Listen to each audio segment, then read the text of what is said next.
امین۔ محترم صدر مجلس، معزز حاضرین، محترم خواتین، یہ جو اجتماعات منعقد ہو رہے ہیں ان میں حکیم کا جو بیان ہو رہا ہے اس میں تسلسل ہے، اس لیے پچھلے 3 سامنے آئی ہیں ان کے ساتھ آپ کے ذہن میں نہ جڑا تو وہ بات اپنا صحیح نتیجہ پیدا۔ چند منٹ اس پر لگائیے۔ میں یہ سمجھتا ہوں کہ آپ میں سے اکثر حضرات پابندی کے ساتھ شرکت فرما رہے ہیں۔ ایسا بھی ہوگا کہ بعض حضرات نہیں آ سکے، بقیہ 2 دنوں میں آئے ہیں۔ یہ بھی ہو سکتا ہے جو آج پہلی مرتبہ آ رہے ہیں ان کے لیے خاص طور پر ضروری ہے کہ وہ سمجھ لیں مختصر طور پر کہ یہاں سلسلہ کلام کیا ہے۔ پہلے دن کی گفتگو تمہیدی تھی، ابتدائی تھی، اس کا عنوان بھی ایک بہت عمومی عنوان تھا، عظمت قرآن۔ بہرحال اس کے ضمن میں جو بھی اللہ نے توفیق دی میں نے عرض کیا۔ دوسرے دن آپ کو یاد ہوگا کہ میں نے جو قرآنی شروع کی اور جس میں کہ میں اپنی زندگی کے 20 برس کھپا چکا ہوں۔ اس کا آغاز سن 65 میں لاہور میں ہوا۔ یاد ہو اس کے ذمہ مطالعہ قرآن حکیم کے ایک منتخب نصاب کو ابتدائی ذریعہ بنایا ہے قرآن کو متعارف کرانے۔ اگرچہ اصل قرآن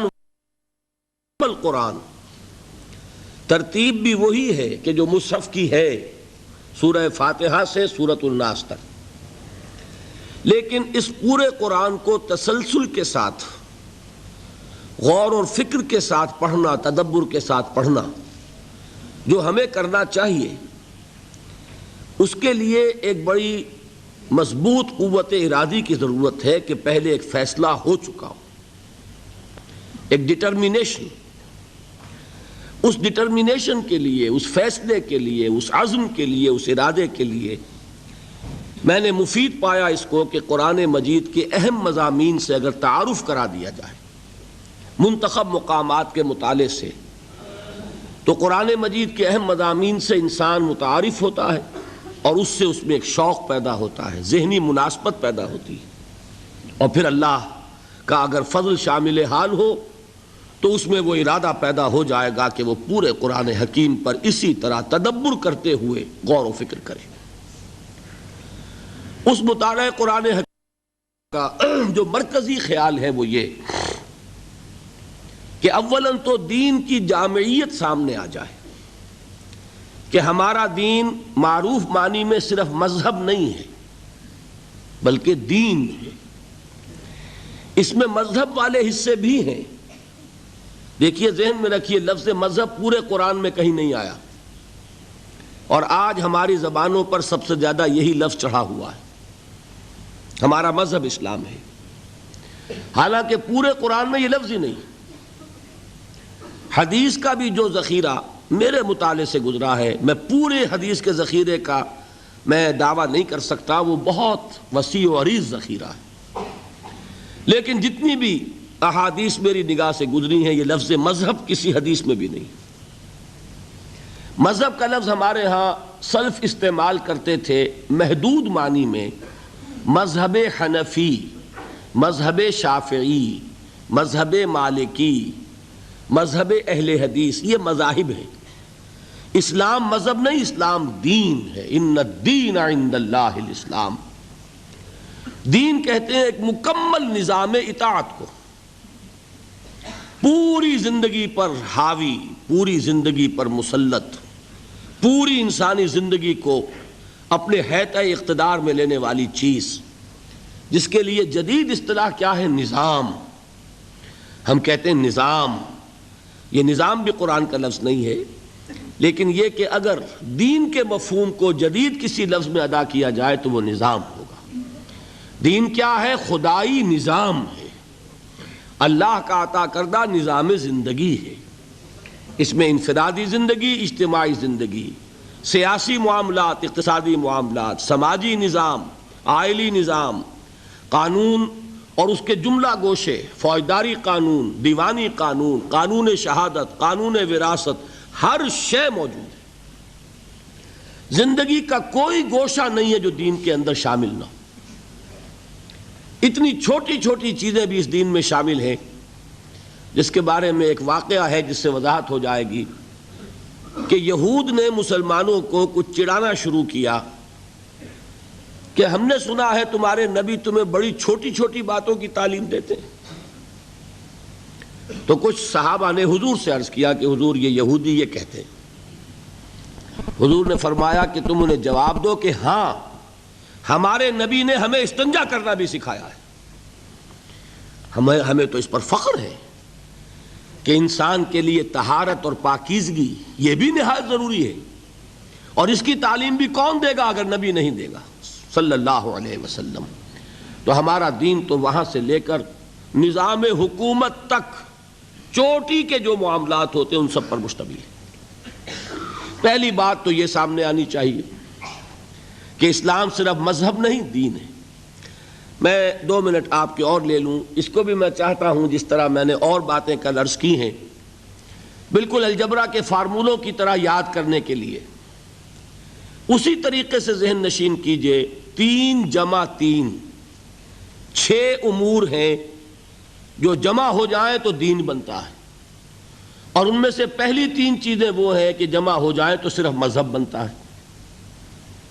عقائد، عبادات اور کچھ معاشرتی رسومات۔ معاشرتی رسومات کس کے بارے میں؟ پیدائش، شادی، موت۔ ان 3 چیزوں کو جمع کریں گے، عقائد، عبادات اور کچھ معاشرتی رسومات، یہ تینوں ہیں مذہب۔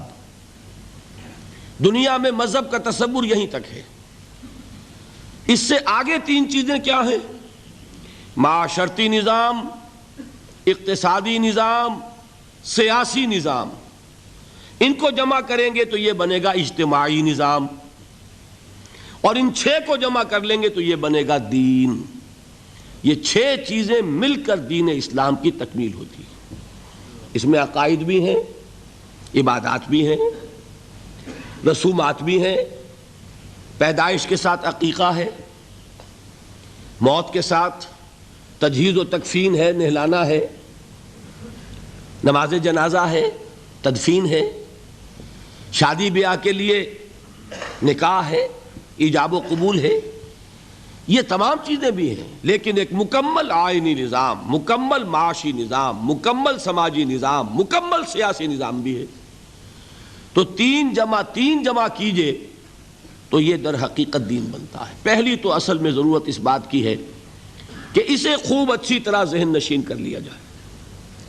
دوسری چیز کہ جو اس منتخب نصاب میں زیادہ پیش نظر ہے وہ یہ ہے کہ دینی فرائض کیا ہیں، دین ہم سے چاہتا کیا ہے، از روئے قرآن انسان کی نجات کے لوازم کیا ہیں، شرائط کیا ہیں۔ اس لیے کہ میں آج بھی اسی موضوع پر تفصیل سے گفتگو کر کے آیا ہوں دبئی میں، کہ دیکھیے انسان کا تصور فرائض اگر محدود ہو جائے تو اس کا عمل بھی محدود ہو جائے گا۔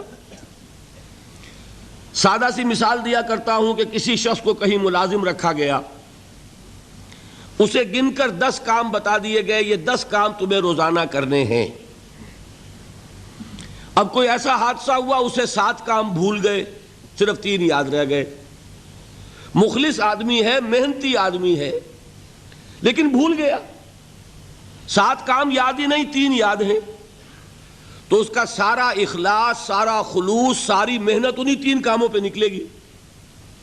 وہ 3 کام تو وہ کرے گا بڑی اخلاص سے، بڑی محنت سے، جان مار کر، لیکن 7 کام اس میں تو 0 ہوگا، اس لیے کہ وہ تو اس کے سامنے ہی نہیں۔ بتائیے وہ شخص ملازم رکھنے والے اپنے امپلائر کے نزدیک کامیاب ہوگا کہ ناکام؟ خلوص اس کا 100%، محنت اس کی 100%، لیکن ناکام کیوں؟ اس لیے کہ اسے اپنے 7 فرائض تو یاد ہی نہیں رہے۔ اب آپ سوچئے، خدا نہ خواستہ کہیں اگر ایسا ہو کہ ہمیں دین کے بہت سے فرائض یاد ہی نہ ہو، تو جو تھوڑے سے یاد ہیں ان میں اپنا زور لگا رہے ہیں، خلوص سے کر رہے ہیں، تو اللہ تعالیٰ کے ہاں اندیشہ ہے کہ نہیں کہ ناکام قرار پائیں۔ اس لیے بڑی ضرورت ہے کہ دین کے فرائض کیا ہیں، دین ہم سے چاہتا کیا ہے، اس کا تصور واضح ہونا چاہیے۔ اس کے لیے جو میں نے منتخب نصاب مرتب کیا، اس کی جو پہلی صورت ہے اس کا نقطہ آغاز ہے سورۃ العصر، لہذا دوسرے روز تقریر جو ہوئی میری وہ سورۃ العصر پر ہوئی، راہ نجات۔ اس میں بھی میں نے مجموعی طور پر بطریق تذکر جو اس سے مجموعی نتیجے نکلتے تھے ایک دن میں وہ بیان کیے۔ میں نے کیا باتیں عرض کی تھی؟ 4 × 4 8 باتیں۔ یہ سورت قرآن مجید کی اولین صورتوں میں سے ایک ہے، یہ سورت قرآن مجید کی مختصر ترین صورتوں میں سے ایک ہے، یہ قرآن مجید کی ادبیت اور فصاحت اور بلاغت میں خاص طور پر سہل ممتنع کی حیثیت سے بہت اونچے مقام پر ہے، اور ان 4 باتوں میں اہم ترین یہ کہ یہ قرآن مجید کی جامع ترین صورت ہے۔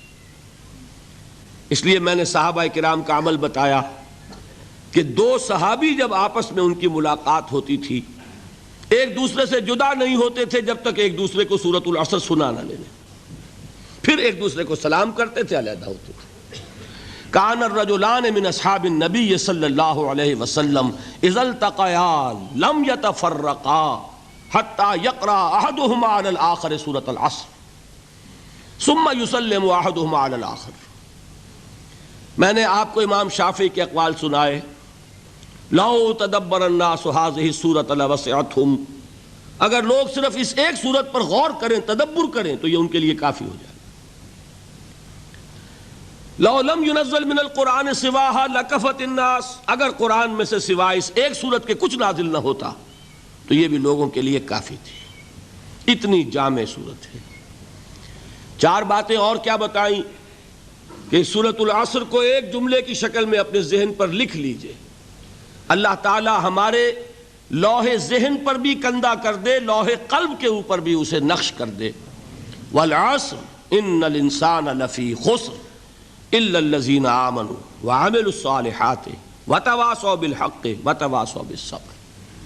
زمانے کی قسم ہے یا زمانہ گواہ ہے، تمام انسان خسارے میں ہیں، گھاٹے میں ہیں، ٹوٹے میں ہیں، سوائے ان کے جو ایمان لائے اور انہوں نے نیک عمل کیے، اور انہوں نے ایک دوسرے کو حق کی وصیت کی، اور انہوں نے ایک دوسرے کو صبر کی تاکید کی۔ اس سے نتائج کیا نکالے؟ میں نے 4۔ اس صورت نے ہمارے سامنے کامیابی اور ناکامی کا ایک معیار رکھ دیا ہے۔ کامیابی دولت سے نہیں، کامیابی جائیداد سے نہیں، کامیابی شہرت سے نہیں، کامیابی قوت اور اقتدار سے نہیں، کامیابی ان 4 چیزوں سے نہیں، کامیابی ایمان سے ہے، عمل صالح سے ہے، تواصی بالحق سے ہے، تواصی بالصبر سے۔ نمبر 1۔ نمبر 2، یہ کامیابی کے اونچے معیار کا ذکر نہیں ہے، ناکامی سے بچنے کی شرائط کا ذکر ہے، اس لیے کہ فرمایا گیا اگر یہ نہیں ہے تو پھر خسارہ ہے۔ میں نے ایچسن کالج کا حوالہ دیا تھا کہ وہاں بچوں کو ہائی اسکول کے میں نے سمجھانے کے لیے الفاظ کیا استعمال کیے، یہ فرسٹ ڈویژن کا ذکر نہیں ہے، یہ تو پاس مارکس کا ذکر ہے۔ 33% نہیں آئیں گے تو فیل ہو جاؤ گے، ہاں 60% لے لو گے تو فرسٹ ڈویژن ملے گی۔ تو یہاں بات کیا ہو رہی ہے؟ 33% کی ہے کہ یہ کم سے کم لوازم ہے نجات کے، اگر یہ نہیں ہے تو نجات نہیں۔ نمبر 3، جب 4 چیزیں اللہ تعالیٰ بیان فرما رہا ہے نجات کی شرائط، تو کسی کو اختیار نہیں کہ ان میں سے ایک کو بھی کم کر دے۔ نبی اکرم صلی اللہ علیہ وسلم کا قول میں نے آپ کو سنایا، ان سے مطالبہ کیا گیا کہ کچھ کمی کر دیجئے، قرآن میں کچھ تبدیلی کر دیجئے۔ کیا فرمایا؟ کیا حکم دیا گیا؟ قل ما یکون لی ان ابدلہ من تلقاء نفسی ان اتبع الا ما یوحی الی میں اس میں کوئی ترمیم نہیں کر سکتا، میں تو خود پابند ہوں اس کا جو مجھ پر وحی کیا جا رہا ہے۔ معلوم ہوا چاروں چیزیں لازم ہیں، ان میں سے کسی ایک کو بھی آپ ساقط کر دیں گے تو ذمہ داری اب آپ کی ہے، اللہ کا ذمہ ختم ہوا۔ اللہ نے نجات کا وعدہ کیا 4 شرطوں کے ساتھ، آپ کوئی ایک کم کر دیجئے، اب اللہ کا وعدہ نہیں رہا۔ اب کیا ہو جائے گا اگر قرآن مجید کی اصطلاح لیں گے تلک امانیہم، اب یہ ان کی نیک خواہشات ہیں۔ نیک خواہشات سے بھی اصل مفہوم نہیں سمجھیں گے، انگریزی کا لفظ ہے وشفل تھنکنگ۔ آپ اپنی خواہشات کو خیالات کا جامہ پہنا دیتے ہیں، یہ ہماری خواہشات ہیں جو اپنے نظریات کی شکل اختیار کر لیتی ہیں۔ اللہ تعالیٰ کے ہاں تو نجات کے لیے 4 شرطیں ہیں۔ دلیل میں نے کیا دی تھی؟ وربیٹم، لفظ بلفظ میں نے نقل کیا، کس کا قول؟ امام رازی رحمت اللہ علیہ کا۔ فی ہذہ الآیت وعید شدید، اس آیت میں بڑی شدید وعید ہے۔ لأن اللہ تعالی حکم بالخسار علی جمیع الناس، اس لیے کہ اللہ تعالیٰ نے تو تمام انسانوں کے بارے میں خسارے کا، گھاٹے کا، ناکامی کا فیصلہ کر دیا۔ الا من کان آتیا بہذہ الاشیاء الاربعۃ، سوائے ان کے جو یہ 4 شرطیں پوری کریں، وہی الایمان والعمل الصالح والتواصی بالحق والتواصی بالصبر، فدل ذلک، اس سے یہ ہمیں رہنمائی ملی، یہ دلیل ہے اس بات کے لیے ان النجات معلقۃ بمجموع هذه الاشیاء، کہ نجات کا دار و مدار ان 4 چیزوں کے مجموعے پر ہے۔ بتائیے اب اس کے بعد بھی کوئی اور دلیل ضروری ہے؟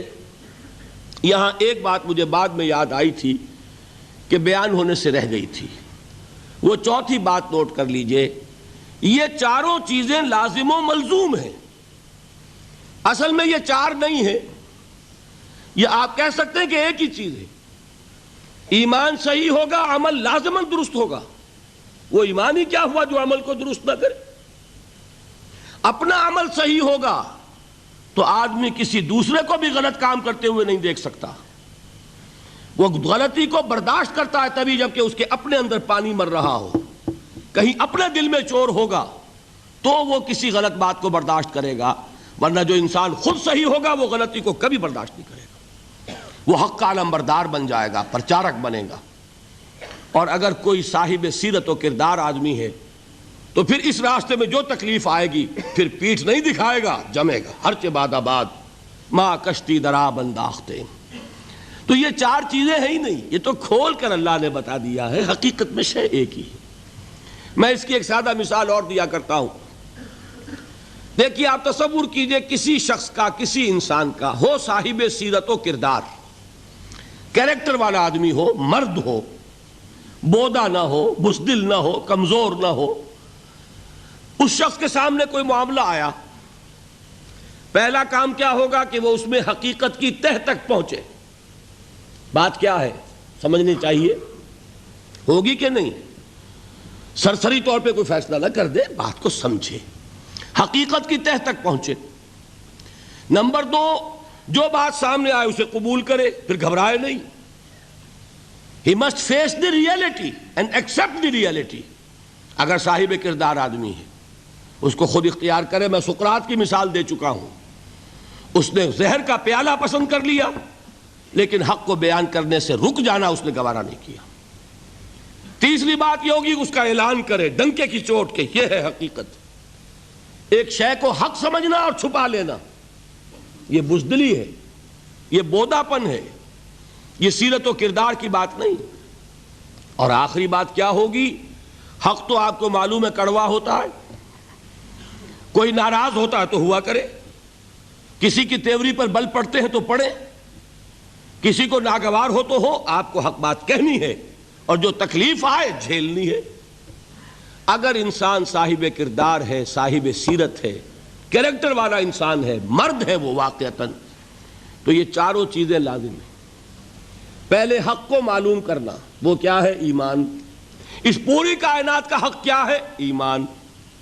اس کو قبول کرنا، اس کے مطابق اپنے عمل کو اختیار کرنا۔ نمبر 2، اس کا پرچار کرنا، اس کا اعلان کرنا۔ نمبر 3، اور اس میں جو تکلیف آئے اس کو جھیلنا۔ 4 چیزیں لازم و ملزوم ہیں.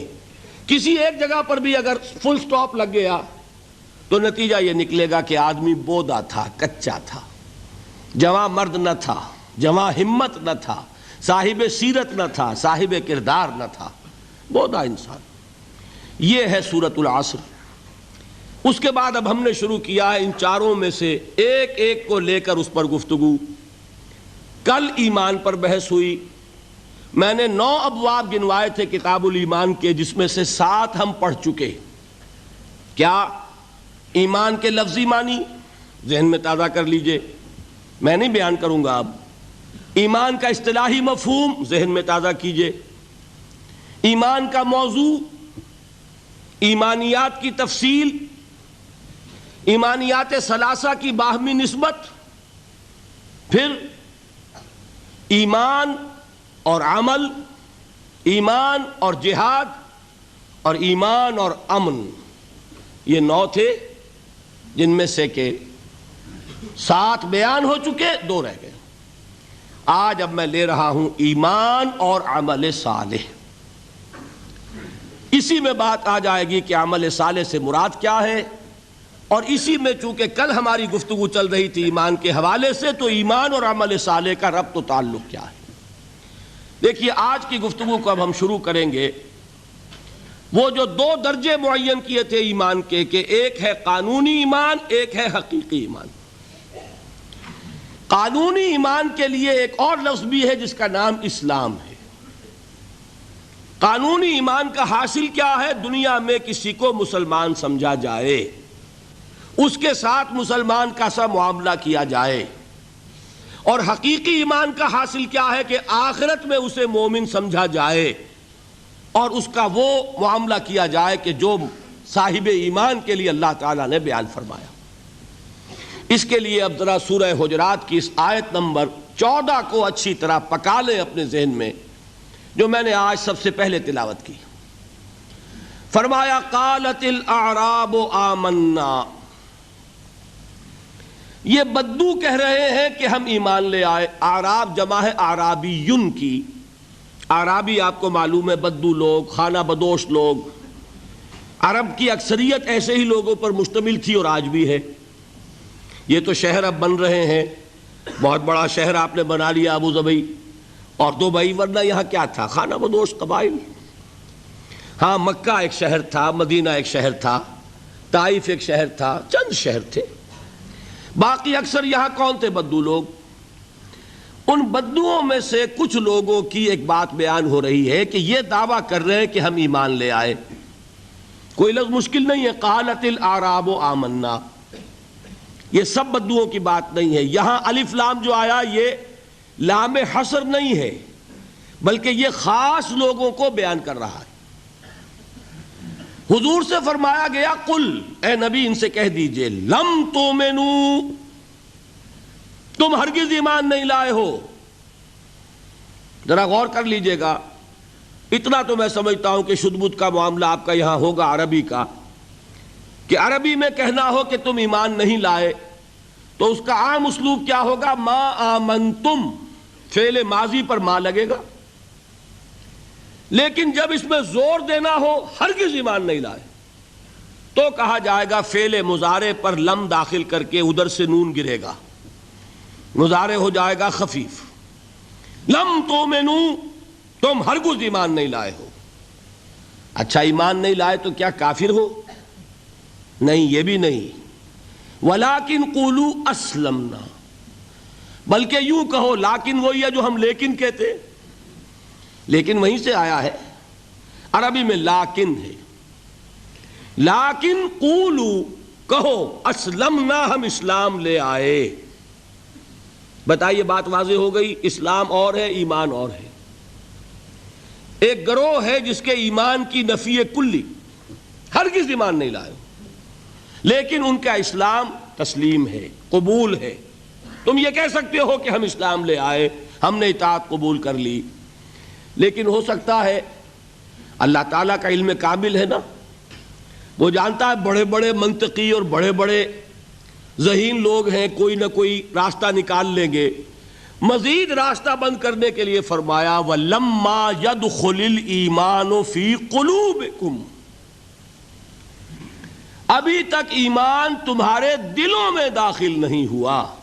اب بات واضح ہو گئی، کوئی اب امکان نہیں رہا، بات واضح ہو گئی کہ ایمان تمہاری زبان پر تو آ گیا ہے، اقرار باللسان تو ہو گیا، at the tip of your tongues تم نے کہہ دیا نشہد ان لا الہ الا اللہ ونشہد ان محمد رسول اللہ، زبان سے تم نے کہہ دیا آمنت باللہ وملائکتہ وکتبہ ورسلہ والیوم الآخر والقدر خیرہ وشرہ من اللہ تعالی والبعث بعد الموت، زبان سے تم نے کہہ دیا آمنت باللہ کما ہوا باسمائہ وصفاتہ وقبلت جمیع احکامہ، اقرار باللسان وتصدیق بالقلب، لیکن یہ سب کچھ زبان سے ہی کہا ہے نا، ابھی دلوں میں یہ بات داخل نہیں ہوئی۔ بات سمجھ میں آئی؟ معلوم ہوا کہ جب تک دل میں داخل نہ ہو مومن نہیں کہہ سکتے۔ ہاں مسلم کا تمہیں تسلیم کر لیا جائے گا، مسلمان مان لیا جائے گا، تم اسلام کا دعویٰ کر سکتے ہو، ایمان کا دعویٰ نہیں کر سکتے۔ ایمان کا دعویٰ حقیقتاً اس وقت ہوگا جبکہ وہ ایمان تمہارے دلوں میں داخل ہو جائے، جاگزیں ہو جائے، راسخ ہو جائے۔ اب دیکھیے کسی بھی چیز کو بیان کرنے کا ایک مثبت اسلوب ہوتا ہے، ایک منفی۔ یہ منفی اسلوب ہے، ایمان تمہارے دلوں میں داخل نہیں ہوا۔ مثبت اسلوب کیا ہے؟ وہ صحابہ کرام کے بارے میں فرمایا وَلَٰكِنَّ اللَّهَ حَبَّبَ إِلَيْكُمُ الْإِيمَانَ وَزَيَّنَهُ فِي قُلُوبِكُمْ، یہ اسی سورہ حجرات میں ہے۔ اے محمد کے ساتھیو، اے محمد کے صحابہ رضی اللہ تعالی عنہم اجمعین وصلی اللہ علیہ وسلم، اللہ نے تو تمہارے نزدیک ایمان کو نہایت محبوب بنا دیا ہے اور اسے تمہارے دلوں میں کھبا دیا ہے۔ تو صحابہ کا ایمان کیا تھا؟ وہ ایمان صرف زبانی اقرار نہیں تھا بلکہ دلوں میں کھب گیا تھا۔ اور کچھ لوگ ایسے تھے جن کے بارے میں یہاں گفتگو ہو رہی ہے کہ ان کی زبانوں پر تو تھا، دلوں میں ابھی داخل نہیں ہوا تھا۔ ان سے کہا گیا اپنے آپ کو مسلمان کہہ سکتے ہو، مومن نہیں۔ اب یہاں سے بات سمجھ لیجئے، یہ میں نے کل آپ کو بتا دیا تھا ایمان کے 2 درجے، اس آیت کے حوالے سے اب اس کو اچھی طرح ذہن نشین آپ نے کر لیا۔ اب آئیے بحث عمل کی، اور میں یہاں آپ کے سامنے ایک بات رکھنا چاہتا ہوں، شاید آپ چونکیں بھی، پریشان بھی ہو جائیں، لیکن انشاءاللہ وہ پریشانی جلدی رفع بھی ہو جائے گی۔ دیکھیے ہمارے جو اسلاف ہیں، صحابہ کرام کے بعد ائمہ، یہ ہمارے اسلاف میں چوٹی میں ہیں۔ ان اسلاف میں، ان ائمہ میں 2 بنیادی قسمیں ہیں، ایک محدثین اور ایک فقہاء۔ محدثین ان کا کام کیا تھا؟ قرآن تو اللہ نے خود جمع کر دیا تھا، میں پہلے دن بیان کر چکا ہوں حضور کے سیرہ مبارک میں۔ حضور نے صحابہ کو اسی ترتیب سے قرآن پڑھا دیا اور سینکڑوں صحابہ نے یاد کر لیا۔ پھر جو کمی اگر رہ گئی تھی کتابی شکل میں حضرت ابوبکر لے آئے، پھر اگر اس میں کوئی فرق پڑ رہا تھا پڑھنے کے انداز میں تو ایک کتابت کے اوپر جمع کر دیا حضرت عثمان نے۔ بات ختم ہو گئی۔ خلافت راشدہ میں قرآن کا معاملہ تو محفوظیت کی آخری درجے کو پہنچ گیا۔ اب اصل مرحلہ کیا تھا؟ حضور کے اقوال مبارک کو جمع کرنا، ان کو بھی تو سمیٹنا ہے نا۔ صحابہ ہیں، منتشر ہو گئے ہیں، کوئی صحابی کوفے چلے گئے، کوئی صحابی دمشق چلے گئے، کوئی کہیں چلے گئے، کوئی کہیں چلے گئے۔ میزبان رسول جو ہے وہ دفن ہے قسطنطنیہ کی فصیل کے باہر، حضرت ابو ایوب انصاری رضی اللہ تعالی عنہ۔ اب ان سب کے پاس، کسی کے پاس اتنی احادیث، کسی کے پاس اتنی احادیث، ان کو جمع کرنے کا کام، پھر چھان پھٹک کرنے کا کام، پھر مرتب کرنے کا کام، یہ کس نے کیا؟ محدثین کرام نے۔ بہت بڑے محسن ہیں اس امت کے محدثین کرام، پوری زندگیاں کھپائیں۔ ایسا بھی ہوا ہے ایک صحابی مدینے سے چلتے ہیں، ایک محدث مدینے سے چلتے ہیں، انہیں معلوم ہوتا ہے کہ ایک صحابی دمشق میں ہے، ایک حدیث وہ بیان کرتے ہیں، ذرا باریک باتیں سمجھ لیجئے گا، ان کو وہ حدیث معلوم تھی لیکن وہ حدیث 3 راویوں کے راستے سے آ رہی تھی، ان کے پاس جو حدیث تھی وہ 2 راویوں کے حوالے سے تھی۔ اب وہ جاتے ہیں اور وہ بیت المقدس کا اور وہ دمشق کا سفر کرتے ہیں صرف اس حدیث کو سننے کے لیے، سواری سے اترتے بھی نہیں۔ میں نے سنا ہے آپ حضور کی یہ حدیث بیان کرتے ہیں، جی ہاں، ذرا مجھے سنا دیجئے، سنا دیا، ویسے ہی اپنے اونٹ کی جو ہے گردن موڑ لی کہ واپس، بھائی اترو، ٹھہرو، قیام کرو، نہیں، میں صرف ایک حدیث رسول تم سے سننے کے لیے آیا تھا، میں اپنے اس سفر میں کوئی اور مقصد جمع نہیں کرنا چاہتا۔ یہ کام کیا محدثین نے۔ بہرحال میں اس وقت جمع و تدوین حدیث کے موضوع پر میری گفتگو نہیں ہے، لیکن چونکہ ہمارے اس جدید دور کے فتنوں میں ایک فتنہ ہے انکار حدیث کا۔ لوگ سمجھتے ہیں جیسے کہ ڈرائنگ رومز میں بیٹھے ہوئے آرام سے کتابیں پڑھتے ہیں، شاید ایسے ہی محدثین کا کام تھا۔ انہوں نے جس طرح زندگیاں لگائی ہیں اور جس طریقے سے حدیث کو جمع کرنے کے لیے مشقتیں جھیلی ہیں، اس کا آج ہم تصور نہیں کر سکتے۔ اچھا، وہ تو محدثین کرام ہیں، ان میں بھی اب ایک کا نام نوٹ کر لیجئے، چوٹی پہ کون ہے؟ امام بخاری، امام مسلم، امام ترمذی، امام احمد ابن حنبل، امام ابن ماجہ، امام ابو داؤد، سب ہیں، لیکن چوٹی پر رئیس المحدثین کون ہے؟ امام بخاری۔ اچھا، اب تیسرا طبقہ ہے ہمارے ہاں، دوسرا، وہ ہے فقہا۔ قرآن بھی جمع ہو گیا، حدیث بھی آ گئی، اب اس سے احکام نکالنے بھی تو ہے نا، استدلال کرنا ہے، حدیثوں کو جوڑنا ہے، قرآن کے ساتھ ان کا ربط تلاش کرنا ہے، اور پھر کوئی حکم تلاش کرنا ہے، اجتہاد کرنا ہے۔ یہ کام جنہوں نے کیا انہیں ہم کیا کہتے ہیں؟ فقہائے کرام۔ اور ان میں بہرحال جو لوگ یہاں جمع ہیں، مجھے یقین ہے کہ وہ اس بات کو تسلیم کرتے ہوں گے کہ ان میں چوٹی پر ہیں امام ابو حنیفہ رحمۃ اللہ علیہ، امام اعظم۔ ٹھیک ہے، کسی کی رائے ذرا مختلف بھی ہو سکتی ہے، کوئی شافعی مسلک کا ہے تو امام شافعی کو بہرحال وہ اونچا درجہ دے گا، مالکی مسلک کا ہے تو امام مالک سے اسے زیادہ نسبت ہے، لیکن واقعہ یہ ہے پوری دنیا نے تسلیم کیا ہے کہ قانون کا جتنا سینس امام ابو حنیفہ کو ہے، قانون ایک علیحدہ شے ہے، اخلاقیات علیحدہ چیز ہیں، ایک شے کا اخلاقی تقاضا کچھ اور ہے، قانونی تقاضا کچھ اور ہے۔ آپ کو کسی نے تھپڑ مارا، اخلاقی تقاضا کیا ہے؟ معاف کر دو بھائی، اور قانونی تقاضا کیا ہے؟ جوابی تھپڑ رسید کرو، اس لیے کہ اگر یہ نہیں کرو گے تو اس کی ہمت افزائی ہوگی، یہ کسی اور کو بھی تھپڑ مارے گا۔ قانون کا تقاضا یہ ہے، السن بالسن، دانت کا بدلہ دانت، والاذن بالاذن، کان کا بدلہ کان، قانون یہ ہے۔ اور اخلاق کا تقاضا کیا ہے؟ وَإِن تَعْفُوا وَتَصْفَحُوا وَتَغْفِرُوا، اگر تم بخش دو، معاف کر دیا کرو، لوگوں سے درگزر کیا کرو، فَإِنَّ اللَّهَ غَفُورٌ رَحِيمٌ، تو اللہ بھی تو غفور اور رحیم ہے۔ تقاضے متضاد ہو گئے کہ نہیں؟ کسی معاملے کے اخلاقی پہلو پر نظر رکھنا یہ اور مزاج ہوگا، اور کسی معاملے کے قانونی پہلو کی گہرائی میں اترنا یہ اور مزاج ہے۔ میں اپنا احساس عرض کر رہا ہوں، اور دنیا میں جو بات مانی گئی ہے کہ جس کا نام لیگل سینس ہے، قانون کا ایک فہم، اس میں دنیا کا کوئی شخص مقابلہ نہیں کر سکتا امام ابو حنیفہ کا۔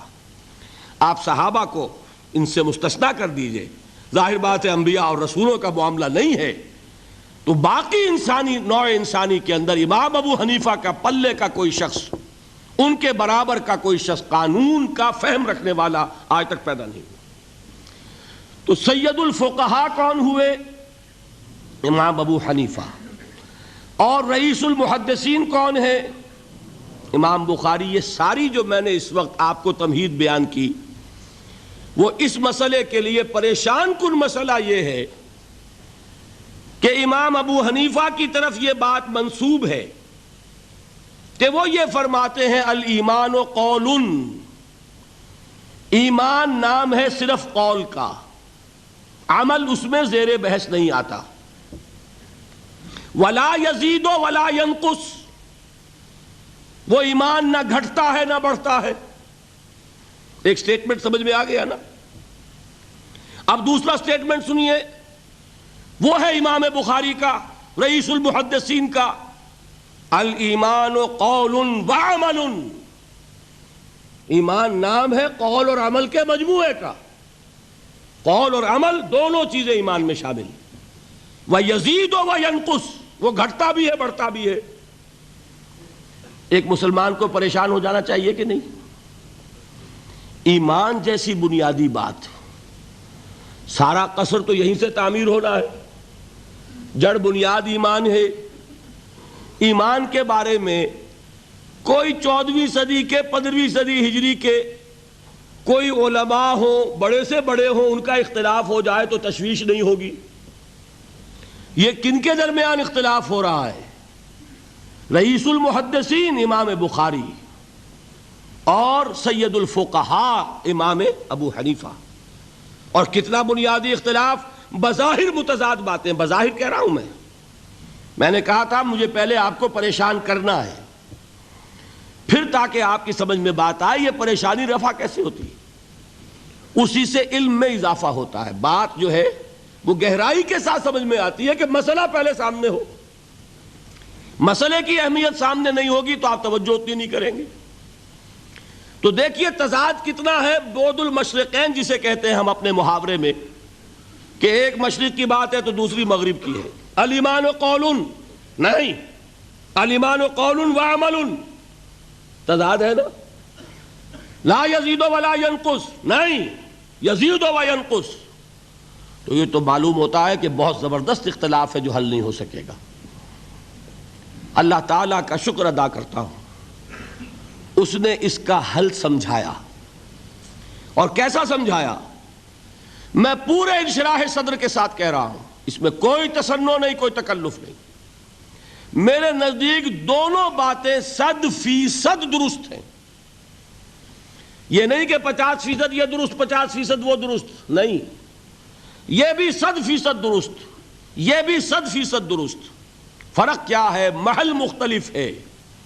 امام ابو حنیفہ قانونی ایمان کی بات کر رہے ہیں اور امام بخاری حقیقی ایمان کی بات کر رہے ہیں۔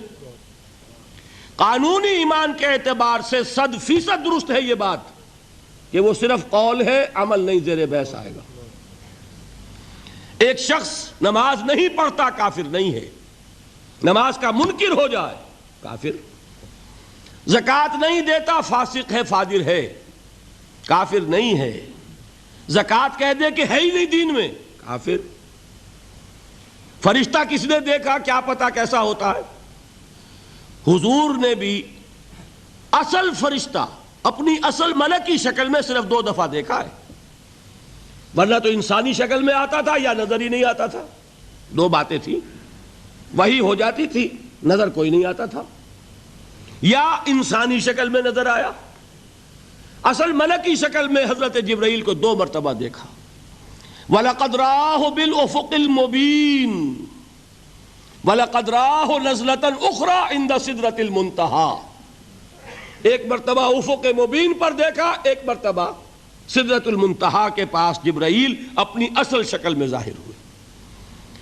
اب ظاہر بات ہے ہم نے تو نہیں دیکھا نا، لیکن ہم مانتے ہیں جبرائیل کو، مانتے ہیں فرشتوں کو، نہیں مانیں گے کافر ہو جائیں گے۔ تو معلوم ہوا کہ قانونی ایمان جس پر دار و مدار ہے کفر اور اسلام کا، اس کا کل دار و مدار صرف قول پر ہے، ماننے پر ہے، اقرار باللسان پر ہے۔ یہ بات آپ نے سنی ہوگی، امام ابو حنیفہ کا قول ہے 100% درست کہ گناہ کبیرہ سے بھی انسان کافر نہیں ہوتا۔ کبیرہ گناہ ہے، شراب پی ہے کافر نہیں ہے، حد لگا دو۔ حضرت عمر نے اپنے بیٹے پر حد جاری کی، ایک مرتبہ مصر میں حد جاری ہو چکی تھی، لیکن حضرت عمر کو احساس ہوا کہ وہاں شاید رعایت کی گئی ہوگی خلیفہ کے بیٹے پر حد جاری کرنے میں، لہذا پھر بلایا اپنے پاس اور دوبارہ حد جاری کی۔ حد جاری کرو لیکن کافر نہیں ہوگا۔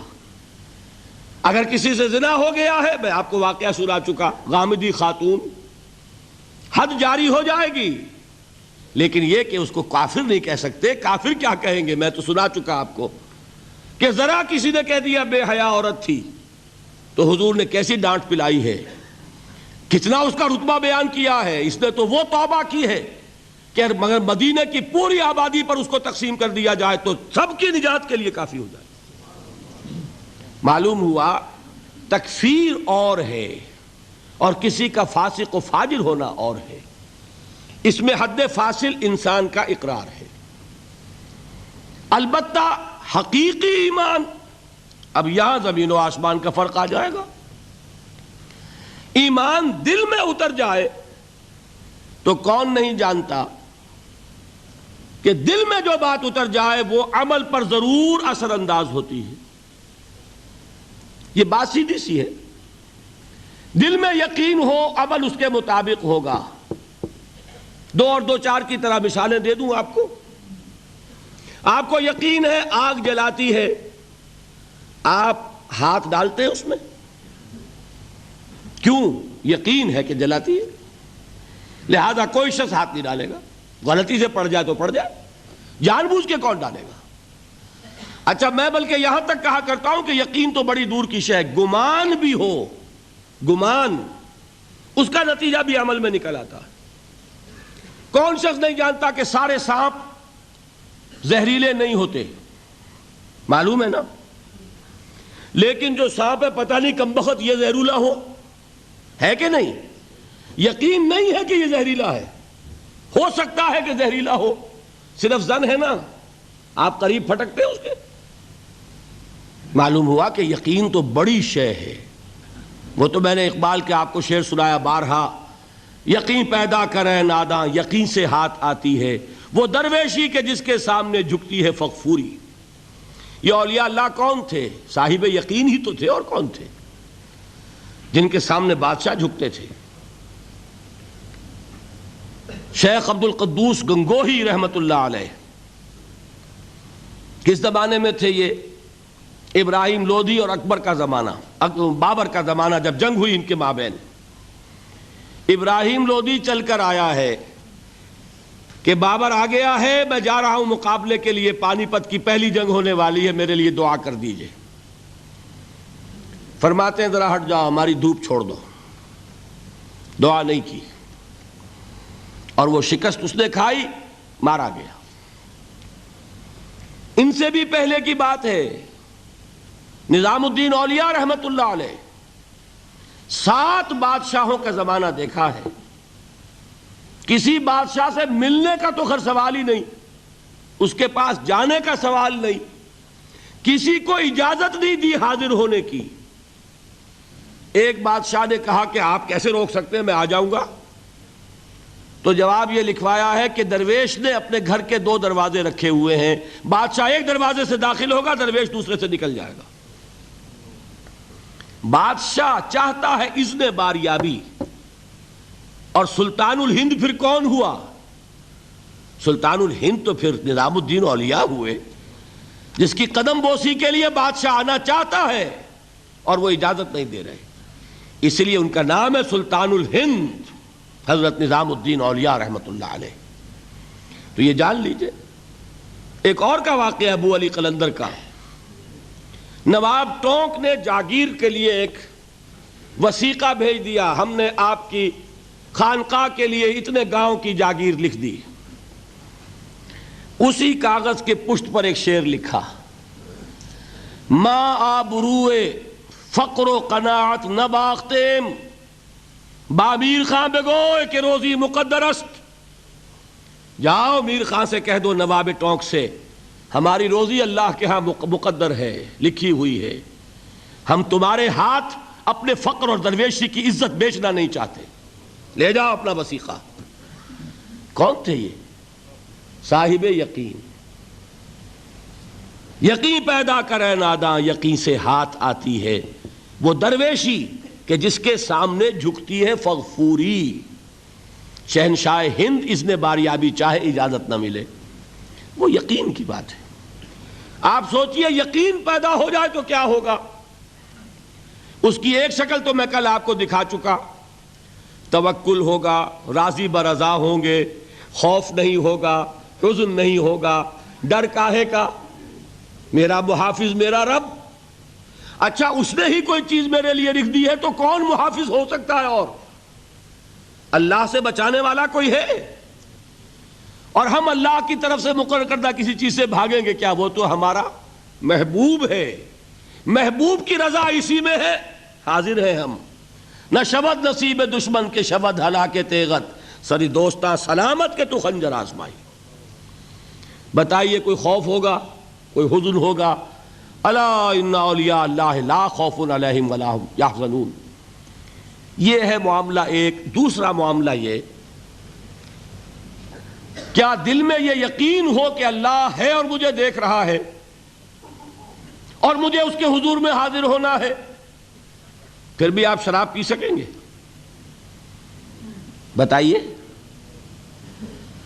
دل میں یقین ہو کہ اللہ مجھے دیکھ رہا ہے، آپ زنا کر سکیں گے؟ چوری کر سکیں گے؟ یہ یقین زائل ہوگا کسی وجہ سے۔ اس یقین پر غفلت کے کوئی پردے پڑ جائیں گے تو گناہ ہو سکتا ہے۔ یقین موجود ہو تو گناہ نہیں ہو سکتا۔ منطقی بات ہے کہ نہیں؟ میں مثال سے اور سمجھا دوں۔ اگر چوراہے پر کانسٹیبل کھڑا ہے، آپ نے دیکھ لیا، ساتھ ہی آپ نے دیکھا ایک کونے میں موٹر سائیکل لے کر تیار سارجنٹ بھی کھڑا ہے، آپ کی گاڑی صحیح جگہ آ کے رک جائے گی نا، 1 انچ آگے نہیں بڑھے گی۔ اور اگر آپ نے دیکھا کہ چوراہا خالی ہے، کوئی دیکھنے والا ہے نہیں، تو اچھے بھی دائیں بائیں دیکھ کے نکل جاتے ہیں کہ نہیں؟ صحیح بات کیجئے۔ آدمی اپنے آپ کو دھوکہ دیتا ہے، بھئی یہ سارے ٹریفک رولز بچاؤ کے لیے ہے نا، تو دور دور تک کوئی ٹریفک نہیں ہے، خامخواہ کھڑا رہوں میں یہاں کائے کے لیے؟ لیکن دور دور تک کوئی ٹریفک نہ ہو لیکن سارجنٹ کھڑا ہو، پھر آپ پابندی کریں گے کہ نہیں؟ حالانکہ اس کی کیا حیثیت ہے، کیا اس کی تنخواہ، کیا اس کی حیثیت، کیا اس کی اتھارٹی، کتنی وہ سزا دلوا دے گا؟ اول تو پاکستان میں تو 2-4 روپے سے وہی معاملہ طے ہو جائے گا، اس سے زیادہ کی بات ہی نہیں۔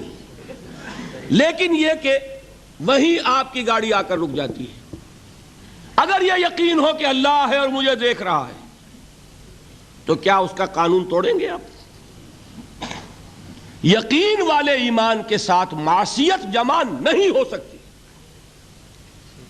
قانونی ایمان کے ساتھ معصیت کے ڈھیر لگ سکتے ہیں، جیسے کہ ہمارے ہاں ہے لما تقولون ما لا تفعلون کبر مقتا عند اللہ ان تقولوا ما لا تفعلون۔ اے ایمان کے دعوے دارو، کیوں کہتے ہو جو کرتے نہیں ہو؟ اللہ کے غضب کو بھڑکانے والی ہے یہ بات کہ تم کہو جو کہ کرتے نہیں ہو۔ ہماری امت کی اکثریت کا حال یہی ہے کہ نہیں؟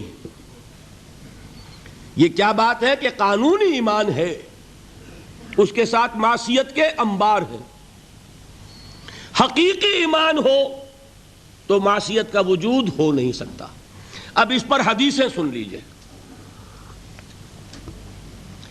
نبی اکرم صلی اللہ علیہ وسلم نے ایک مرتبہ 3 دفعہ قسم کھائی، واللہ لا یؤمنو، واللہ لا یؤمنو، واللہ لا یؤمنو، خدا کی قسم وہ شخص مومن نہیں، خدا کی قسم وہ شخص مومن نہیں، خدا کی قسم وہ شخص مومن نہیں۔ واقعہ یہ کہ ہم تصور نہیں کر سکتے کہ صحابہ کیسے لرز گئے ہوں گے، کانپ اٹھے ہوں گے۔ کون وہ بدبخت ہے، کون وہ شقی ہے جس کے بارے میں اللہ کے رسول 3 دفعہ قسم کھا کر فرما رہے ہیں کہ وہ صاحب ایمان نہیں؟ قیل من یا رسول اللہ، کسی نے ڈرتے ڈرتے پوچھا ہوگا، اے اللہ کے رسول کس کے بارے میں ارشاد فرما رہے ہیں؟ اب جواب سنیے، الذی لا یامن جارہ بوائقہ، وہ شخص کے جس کی ایذا رسانی کی وجہ سے، جس کی بدخلقی کی وجہ سے اس کا پڑوسی امن میں نہیں ہے،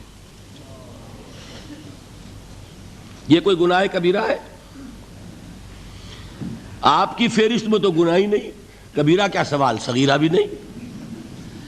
زیادہ آپ یہ کہیں گے کہ ذرا بد اخلاقی ہے، کج خلقی ہے، بس اچھا کردار کا معاملہ نہیں ہے، یہ کہیں گے، گناہ کی فہرست میں نہیں آئے گی بات۔ کبیرہ بہت بڑی شے ہے، لیکن اس پر اللہ کے رسول نے 3 دفعہ قسم کھائی، ایمان نہیں ہے، ہرگز نہیں ہے، خدا کی قسم نہیں۔ اب بتائیے ایمان اور عمل علیحدہ ہو جائیں گے کیا؟ یہ ہے مسئلہ جو امام بخاری کے سر پہ ہے۔ اور سنیے، فرمایا حضرت انس ابن مالک نے، یہ روایت جو میں نے آپ کو ابھی سنائی ہے یہ کوئی ایسی ویسی روایت نہیں ہے، متفق علیہ ہے، بخاری اور مسلم دونوں میں موجود، اس سے اونچا درجہ روایت کا ہے ہی نہیں۔ راوی کون؟ ابو ہریرہ رضی اللہ تعالی، ان کی والدہ لے کر حاضر ہو گئیں، یہ بچہ حضور آپ کی خدمت میں رہے گا، آپ کی خدمت کرے گا، آپ کے پاس رہے گا، ٹھیک ہے۔ وہ حضور کے خادم خاص ہیں، جیسے ذاتی کوئی ہوتا ہے معاملات میں مدد کرنے والا، خدمت کرنے والا، وہ ہیں انس ابن مالک۔ چونکہ ان کا تعارف ہو گیا ہے رضی اللہ تعالیٰ عنہ، تو ایک بات پہلے اور سنا دوں، جو بچہ اپنے اس بچپن سے لے کر 9 برس کی عمر تھی جب آئے حضور کے پاس، انتقال کے وقت عمر کتنی ہوگی؟ 19 برس، 10 برس حضور کی خدمت میں رہے۔ پہلے تو حضور کے اخلاق کی جو گواہی وہ دے رہا ہے وہ اس کی زبان سے سنیے کہ میں 10 برس حضور کی خدمت میں رہا، کسی بات پر ڈانٹنا تو کجا، حضور نے کبھی مجھ سے یہ بھی نہیں فرمایا کہ اے انس تم نے وہ کام کیوں نہیں کیا۔ یہ ہے ایک آقا کی حیثیت سے محمد الرسول اللہ صلی اللہ علیہ وسلم کا اخلاق۔ اگر نہیں کیا خود کر لیا، کوئی ڈانٹ ڈپٹ نہیں، حالانکہ بچے ہیں، بچوں کو ویسے بھی ڈانٹ ڈپٹ دیا جاتا ہے، لیکن نہیں۔ اب ان صحابی کی ایک گواہی سنیے، قلما خطبنا رسول اللہ صلی اللہ علیہ وسلم الا قال، فرماتے ہیں کہ شاذ ہی کبھی ایسا ہوا ہوگا کہ حضور نے کبھی خطبہ ارشاد فرمایا ہو اور اس میں یہ الفاظ نہ ہو۔ الفاظ سمجھ رہے؟ جب بھی خطبہ دیتے تھے آپ یہ الفاظ ضرور فرماتے تھے، شاذ کبھی رہ جائے تو رہ جائے، قلما خطبنا رسول اللہ صلی اللہ علیہ وسلم الا قال، کیا فرمایا؟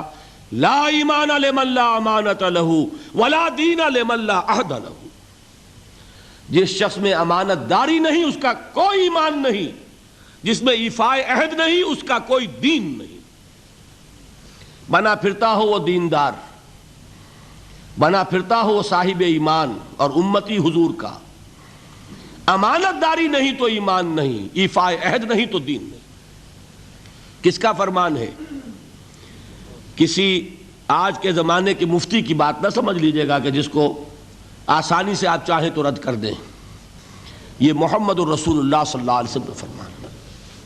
اور سنیے پھر ایک متفق علیہ روایت بخاری اور مسلم کی، راوی پھر کون ہے؟ ابو ہریرہ رضی اللہ تعالی عنہ، فرماتے حضور نے ارشاد فرمایا لا یزنی الزانی حین یزنی وہو مومن ولا یسرق السارق حین یسرق وہو مومن ولا یشرب الخمر حین یشرب وہو مومن، کوئی زانی حالت ایمان میں زنا نہیں کرتا۔ کیسے ممکن ہے؟ ایمان ہو اور زنا ہو جائے، پھر وہ ایمان دھیلے کا ہوا؟ کیا قدر و قیمت اس ایمان کی؟ وہ تو اٹھا کر پھینک دینے کی چیز ہے۔ ایمان اور اخلاق پہ اثر انداز نہ ہو، ایمان اور کردار کو نہ بدلے، ایمان اور عمل کو نہ بدلے تو کس مرض کی دوا؟ پھینکو اٹھا کر۔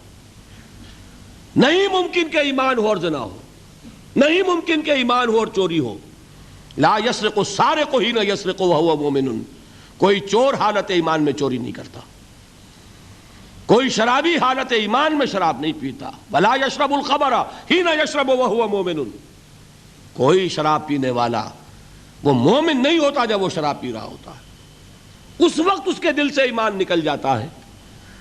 اب دیکھیے یہاں کیا میں نے کل بتایا تھا نا، مغالطے کیا ہو گئے؟ مغالطے یہ ہو گئے کہ اس کو سمجھ لیا قانونی بات، یہ قانونی بات نہیں ہے، وہ قانونی ایمان کی بات نہیں ہو رہی، یہ حقیقی ایمان کی بات ہو رہی۔ قانونی ایمان کی بات ہو تو یہ کافر ہو گیا، پھر کافر نہیں ہے۔ قانونی ایمان کا دار و مدار قول پر ہے، یہ وہ حقیقی ایمان ہے، قلبی یقین والا ایمان، اس کے بارے میں فرمایا جا رہا ہے، وہ دل سے نکل جاتا ہے تو گناہ ہو سکتا ہے۔ ایک اور حدیث میں حضور نے اس کو اور واضح کر دیا، جب کوئی شخص گناہ کرتا ہے تو ایمان اس کے دل سے نکل کر اور اس کے سر پر منڈلاتا ہے جیسے پرندہ ہو، اگر توبہ کرتا ہے تو واپس لوٹ آتا ہے، توبہ نہیں کرتا تو رخصت ہو جاتا ہے۔ بتائیے کوئی اشتباہ رہ گیا؟ لیکن خدا کے لیے دو انتہاؤں سے اپنے آپ کو بچائیے۔ ایک انتہا یہ کہ اس حدیث کی بنا پر آپ کافر قرار دے دیں، یہ غلطی کس سے ہوئی؟ کل بتایا تھا بھائی، کس سے؟ خوارج سے۔ خوارج سے یہی غلطی ہوئی۔ وہ فارسی کا ایک مصرع ہے کہ مردی و نامردی قدم فاصلہ دارد، یہ باریک جیسے بال کا سا فرق ہوتا ہے لیکن زمین و آسمان کے نتیجے نکل آتے ہیں۔ انہوں نے ایسی حدیثوں کی بنا پر یہ فیصلہ کر دیا، پھر اگر ایمان نہیں ہے تو کافر ہے۔ کتنا یہ آسانی سے نتیجہ نکل آیا، ایمان نہیں ہے تو کافر ہے۔ لا ایمان لمن لا امانت لہ، کوئی شخص امانت میں خیانت کرتا ہے تو اس میں ایمان نہیں ہے، ایمان نہیں ہے تو کافر ہے، کافر ہے تو مرتد ہے، مرتد ہے تو واجب القتل ہے۔ کہاں سے کہاں بات پہنچ گئی؟ بہت بڑی غلطی، بہت بڑی گمراہی۔ دوسری طرف ایک ہمارے ہاں اور انداز ہے کہ وہ جنت و دوزخ کے فیصلے اور قیامت کے اور آخرت کے فیصلے بھی قانونی اسلام کی بنیاد پر کرتے ہیں۔ انہیں یہ سمجھ لینا چاہیے یہ قانونی اسلام دنیا میں مفید ہے، آخرت میں وہ یقین والا ایمان ہوگا تو مفید ہوگا۔ یہ چیز ذہن سے نکل گئی، اور برا نہ مانیے یہ اہل سنت کے اکثر عوام کے ذہنوں سے یہ بات نکل گئی۔ وہ یہ سمجھتے ہیں ہمارے پاس سرٹیفکیٹ ہے، ہم مسلمان ہیں، مسلمان ہیں تو صاحب ایمان ہے، صاحب ایمان ہے تو جنت ہم پر واجب اور دوزخ ہم پر حرام۔ یہ آپ کے دل میں لکھا ہوا ہے کہ نہیں؟ جب دل میں یہ لکھا ہوا ہوگا تو پھر کرو گناہ، کیوں نہ کرو؟ کیوں حرام خوری نہ کرو؟ کیوں رشوتیں نہ لو؟ کیوں بددیانتی نہ کرو؟ جبکہ دوزخ تو آپ پر حرام ہے ہی ہے، آپ کو کوئی چیز نقصان پہنچا ہی نہیں سکتی۔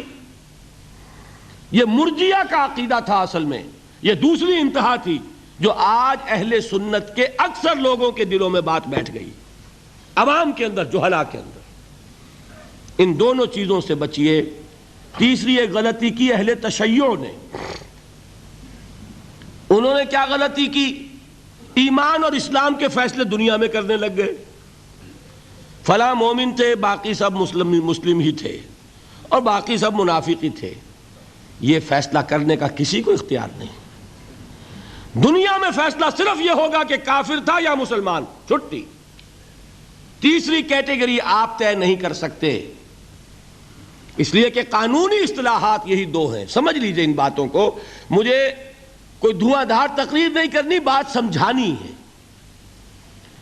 دیکھیے قانونی سطح پر انسانوں کی تقسیمیں ہوں گی صرف دو، یا مسلم یا غیر مسلم، یہ ہے قانونی تقسیم۔ اب جو مسلم ہے وہ مومن بھی ہو سکتا ہے، وہ منافق بھی ہو سکتا ہے، بات سمجھ رہے؟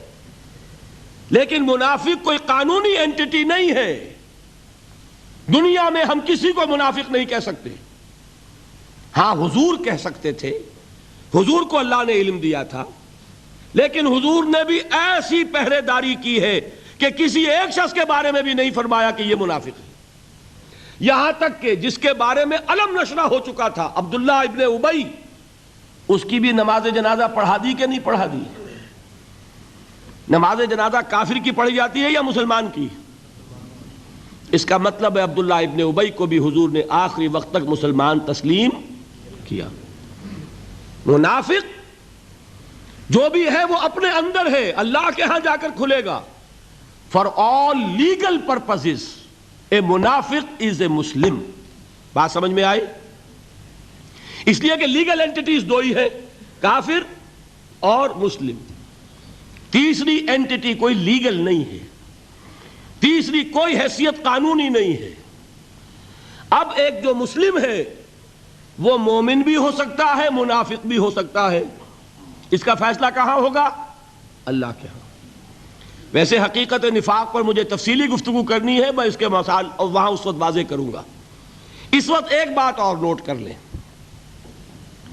دیکھیے اب یہ جن لوگوں نے کچھ الجبرا پڑھا، جیومیٹری پڑھی تھوڑی سی بھی، ان کی سمجھ میں بات آئے گی۔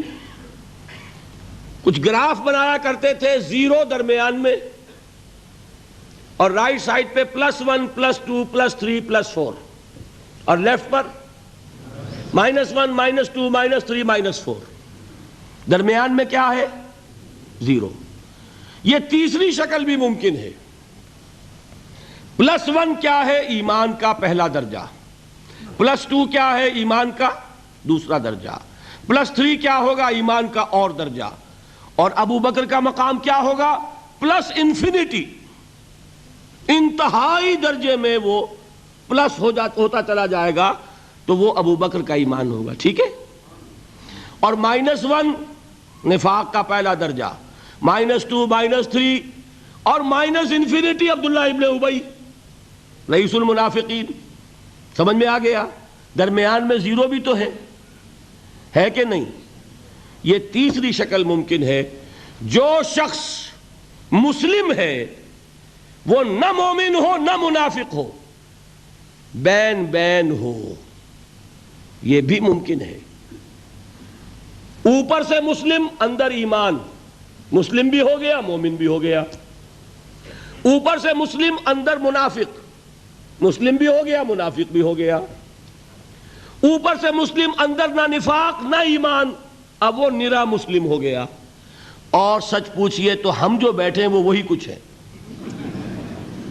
اللہ ماشاء اللہ منافق نہیں ہے اللہ کے فضل و کرم سے، کوئی ہوگا ہم نہیں جانتے، منافق نہیں ہے۔ یہ بڑا دھوکہ پڑ جاتا ہے بعض اوقات کہ ہم اپنے جذبات میں آ کر کہہ بیٹھتے ہیں یہ مسلمان منافق ہے، منافق نہیں ہے۔ ہاں مومن بھی نہیں، ایمان کسی اور شے کا نام ہے۔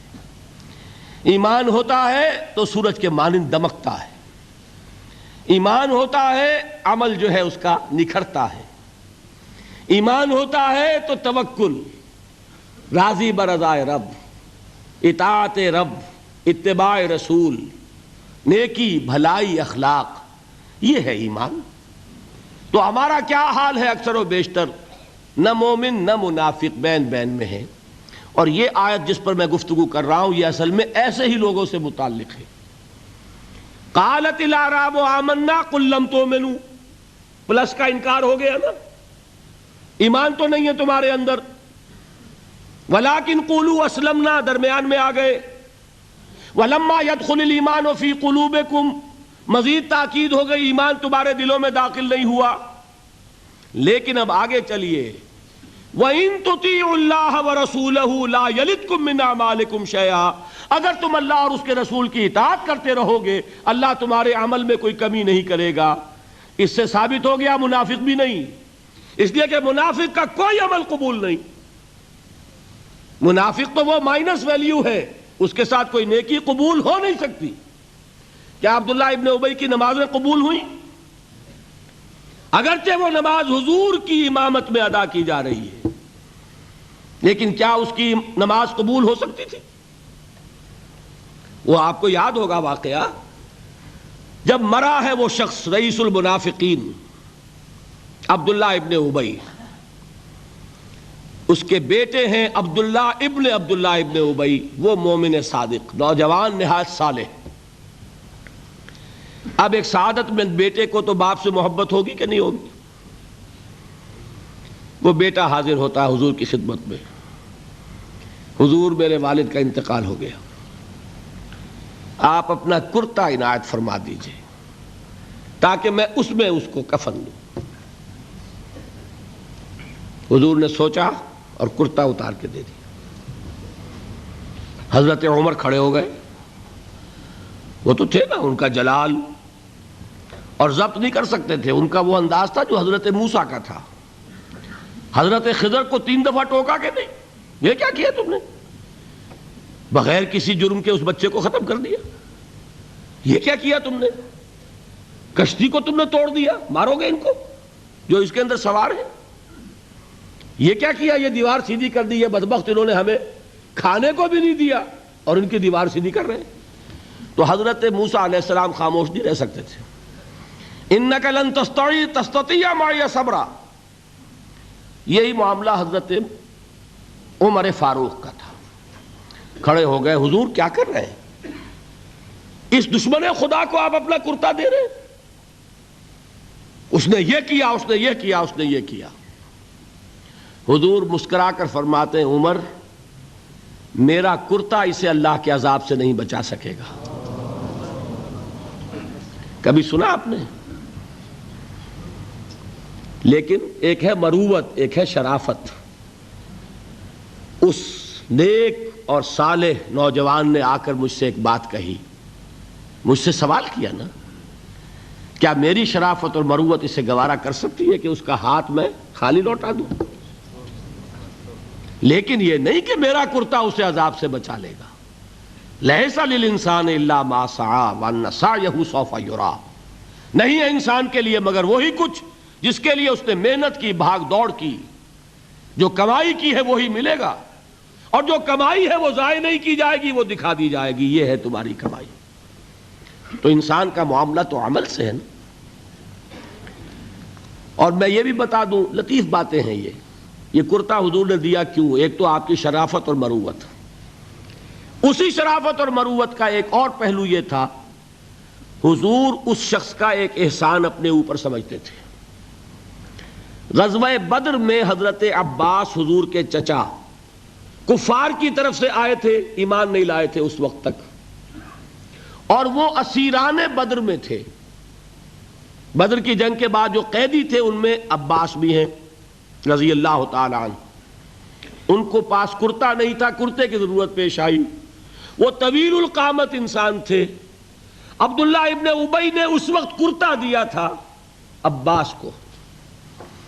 اس کو محمد الرسول اللہ اپنے اوپر ایک احسان سمجھتے تھے کہ میرے چچا کو اس شخص نے ایک وقت میں کرتا دیا تھا۔ آج در حقیقت محمد الرسول اللہ صلی اللہ علیہ وسلم نے اپنے اس احسان کا بدلہ چکایا ہے۔ بہرحال بات جو ہو رہی تھی اس کو سمجھیے، منافق اندر جو کچھ ہے وہ ہے اور اللہ جانتا ہے۔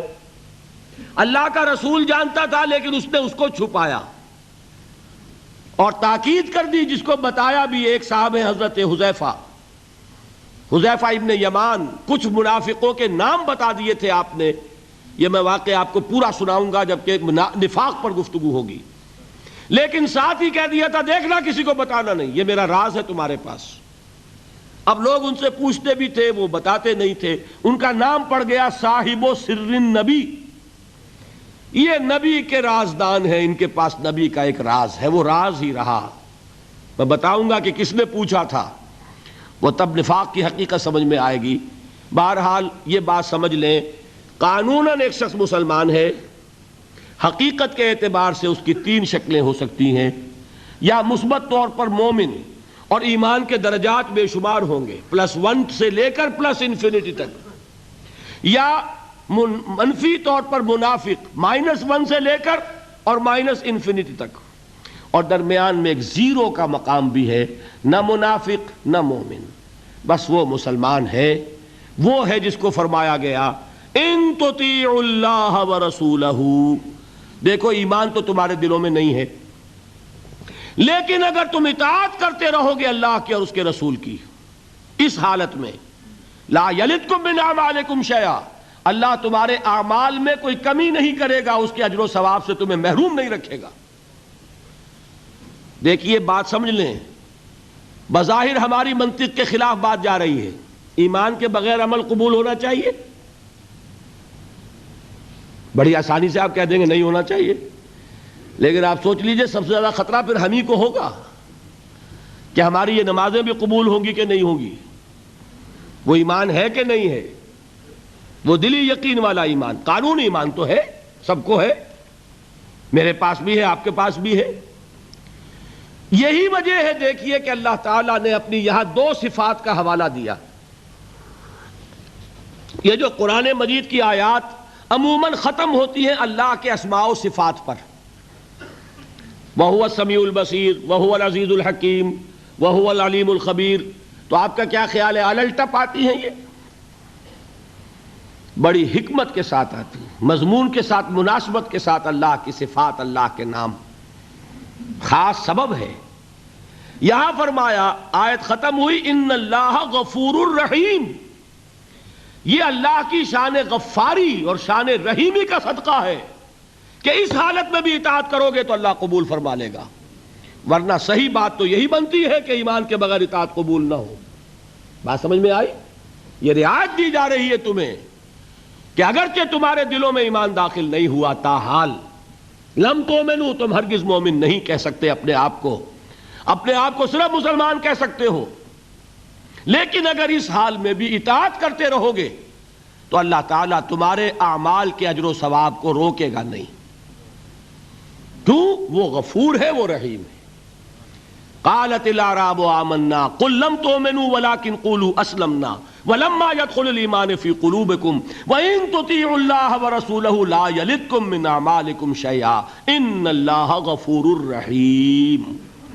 منطقی بات یہ بنتی جب تک مثبت طور پر ایمان دل میں نہ ہو کوئی عمل قبول نہ ہو، لیکن اللہ غفور ہے، اللہ رحیم ہے، اس کی شان غفاری کا صدقہ ہے، اس کی شان رحیمی کے طفیل یہ رعایت کی جا رہی ہے۔ اس حال میں بھی اطاعت کرتے رہو گے تو اللہ تعالیٰ تمہارے اجر و ثواب کو ضائع نہیں کرے گا۔ اب ذرا ایک بات اس میں سمجھ لیجئے، وہ کون لوگ تھے جن کے بارے میں یہ بات کہی گئی؟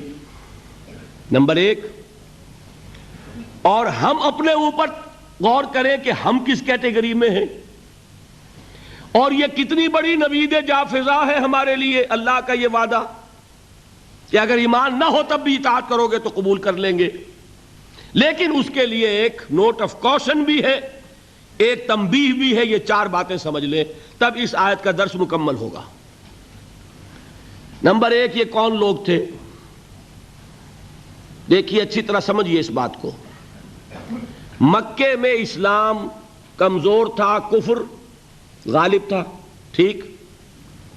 جو کلمہ شہادت پڑھتا تھا اسے مار پڑنی شروع ہو جاتی تھی، ٹھیک ہے؟ لہذا وہی شخص زبان پر کلمہ لاتا تھا جس کے دل میں یقین کامل پیدا ہو چکا ہوتا تھا، مار کھانے کو تو وہی تیار ہوگا نا۔ آگ پر لٹایا جا رہا ہے، گلیوں میں گھسیٹا جا رہا ہے، تپتی ہوئی اور نوکیلی چٹانوں والی سنگلاخ گلیوں میں، تو کون جرأت کرے گا اشہد ان لا الہ الا اللہ واشہد ان محمد رسول اللہ کہنے کی، سوائے اس کے جس کے دل میں یقین کامل درجے کا پیدا ہو چکا ہو، جسے جہنم دکھائی دے رہی ہو۔ آپ شاید حیران ہوں کہ یہ کیا بات کہہ دی۔ ایک صحابی کا واقعہ ہے یہ۔ صبح کے وقت حضور کا معمول تھا یہ کہ صبح جب فجر کے بعد فوراً نہیں منتشر ہو جاتے تھے، گفتگو ہوتی تھی، کسی نے خواب دیکھا ہوتا تھا تو خواب بیان کرتا تھا، حضور تعبیر بیان فرماتے تھے۔ حضور نے ایک صحابی سے ایسے سوال کر لیا، کیف اصبحت، کیسے صبح کی، کس حال میں صبح ہوئی آج؟ اب انہوں نے جو جواب دیا وہ بڑا غیر معمولی تھا، اصبحت مومنا حقا یا رسول اللہ، اے اللہ کے رسول سچے مومن کی صبح مجھے نصیب ہوئی۔ غیر معمولی جواب تھا نا، بڑا دعویٰ تھا اس میں، اصبحت مومنا حقا۔ حضور نے پوچھا لکل شیء صفۃ فما صفۃ ایمانک، ہر شے کی کوئی کیفیت ہوتی ہے، صفات سے چیزیں پہچانی جاتی ہیں. تو تم جو کہہ رہے ہو کہ تم نے سچے مومن کی صبح کی ہے، تو تمہارے اس ایمان کی کیا کیفیت ہے، کیا صفت ہے، ذرا بیان کرو. اس کا جواب انہوں نے دیا، کانی انظر الی الجنہ کانی انظر الی النار. اے اللہ کے رسول، میری کیفیت یہ ہے کہ جیسے میں جہنم کو اپنی آنکھوں سے دیکھ رہا ہوں اور جیسے کہ جنت میری نگاہوں کے سامنے موجود ہے. وہ یقین کی کیفیت اللہ نے مجھے عطا فرمائی. تو یہ بھی ہو سکتا ہے. اور حضور نے فرمایا، حدیث جبرائیل میں ہے، حضرت جبرائیل نے 3 سوال کیے تھے، اخبرنی عن الاسلام، اخبرنی عن الایمان، اخبرنی عن الاحسان. احسان کی کیا تعریف کی آپ نے؟ ان تعبد اللہ کانک تراہ فإن لم تکن تراہ فإنہ یراک. احسان جو دین کا سب سے اونچا درجہ ہے، وہ کیا ہے کہ تم اللہ کی بندگی اس طرح کرو جیسے کہ اسے دیکھ رہے ہو. اللہ تعالیٰ یقین کی یہ کیفیت ہمیں عطا فرمائے. بہرحال میں بیان یہ کر رہا تھا کہ وہ لوگ جو ایمان لائے مکے میں، وہ تھے کہ جو یقین کامل پیدا ہوا تو انہوں نے کلمہ شہادت ادا کیا. گویا ایمان پہلے، اسلام بعد میں، ٹھیک. لیکن مدینے میں آ کر حالت بدل گئی. اب مار نہیں پڑتی، کبھی کبھی جنگ آ جاتی ہے، کہتے ہیں نکلو اللہ کی راہ میں، ویسے تو مارنی پڑتی نا. لہذا اب صورت بدلنی شروع ہوئی. ایسے لوگ بھی تھے مدنی دور میں بھی جو یقین کامل کے بعد ہی ایمان لاتے تھے اور اسلام لاتے تھے. لیکن ایسے لوگ بھی اب شروع ہو گئے کہ بھئی پورے قبیلے نے فیصلہ کر لیا ہے ایمان لانے کا، چلو تم بھی جاؤ. اب پورا قبیلہ لا رہا ایمان، تو کٹنا تو نہیں سوچتے. چلو بھائی، چل کے حضور کے ہاتھ پر بیعت کی، اسلام لے آئے. لیکن کوئی دھوکہ دینے کا ارادہ بھی نہیں ہے، سمجھے نا. دل میں یہ نہیں ہے کہ اسلام کی کوئی جڑ کاٹنی ہے، اس طرح کوئی سازش ہے، کوئی دھوکہ ہے، کوئی فریب ہے، یہ نہیں. لیکن مثبت طور پر وہ یقین والی بات بھی ابھی پیدا نہیں ہوئی. بات سمجھ رہے ہیں؟ یہ کیفیت کب شدید ہو گئی؟ اذا جاء نصر اللہ والفتح ورأیت الناس يدخلون فی دین اللہ افواجا. جب فتح حاصل ہو گئی، اللہ کی مدد آ گئی اور فوج در فوج لوگ ایمان میں داخل ہو رہے ہیں، اس وقت جو رو چلی ہے، اس رو میں اکثر لوگ کون تھے؟ دھوکہ نہیں تھا، لہذا منافق بھی نہیں، لیکن مثبت طور پر وہ یقین والی بات بھی نہیں. وہ تھے لوگ قالت الاعراب آمنا قل لم تؤمنوا ولکن قولوا اسلمنا. یہ بدو دعویٰ کر رہے ہیں ہم ایمان لے آئے. اے نبی ان سے کہہ دیجئے تم ایمان ہرگز نہیں لائے ہو، یوں کہو ہم اسلام لے آئے ہیں. ولما يدخل الايمان في قلوبكم، اور ایمان ابھی تمہارے دلوں میں داخل نہیں ہوا. لیکن ہم اپنی شان غفاری اور شان رحیمی کے طفیل تم سے یہ رعایت کر رہے ہیں، اگر اطاعت کرتے رہو گے اللہ اور اس کے رسول کی تو تمہارے اعمال میں کوئی کمی نہیں ہوگی. سمجھ آ گئی بات؟ اب اپنے حالت پر غور کیجئے، ہمارا حال کیا ہے؟ وہاں رو چلی تھی اور یہاں ایک چکر چل رہا ہے.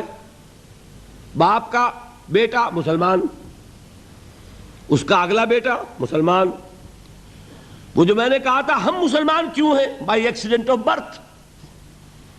ہم سوچ کر ایمان لائیں کیا؟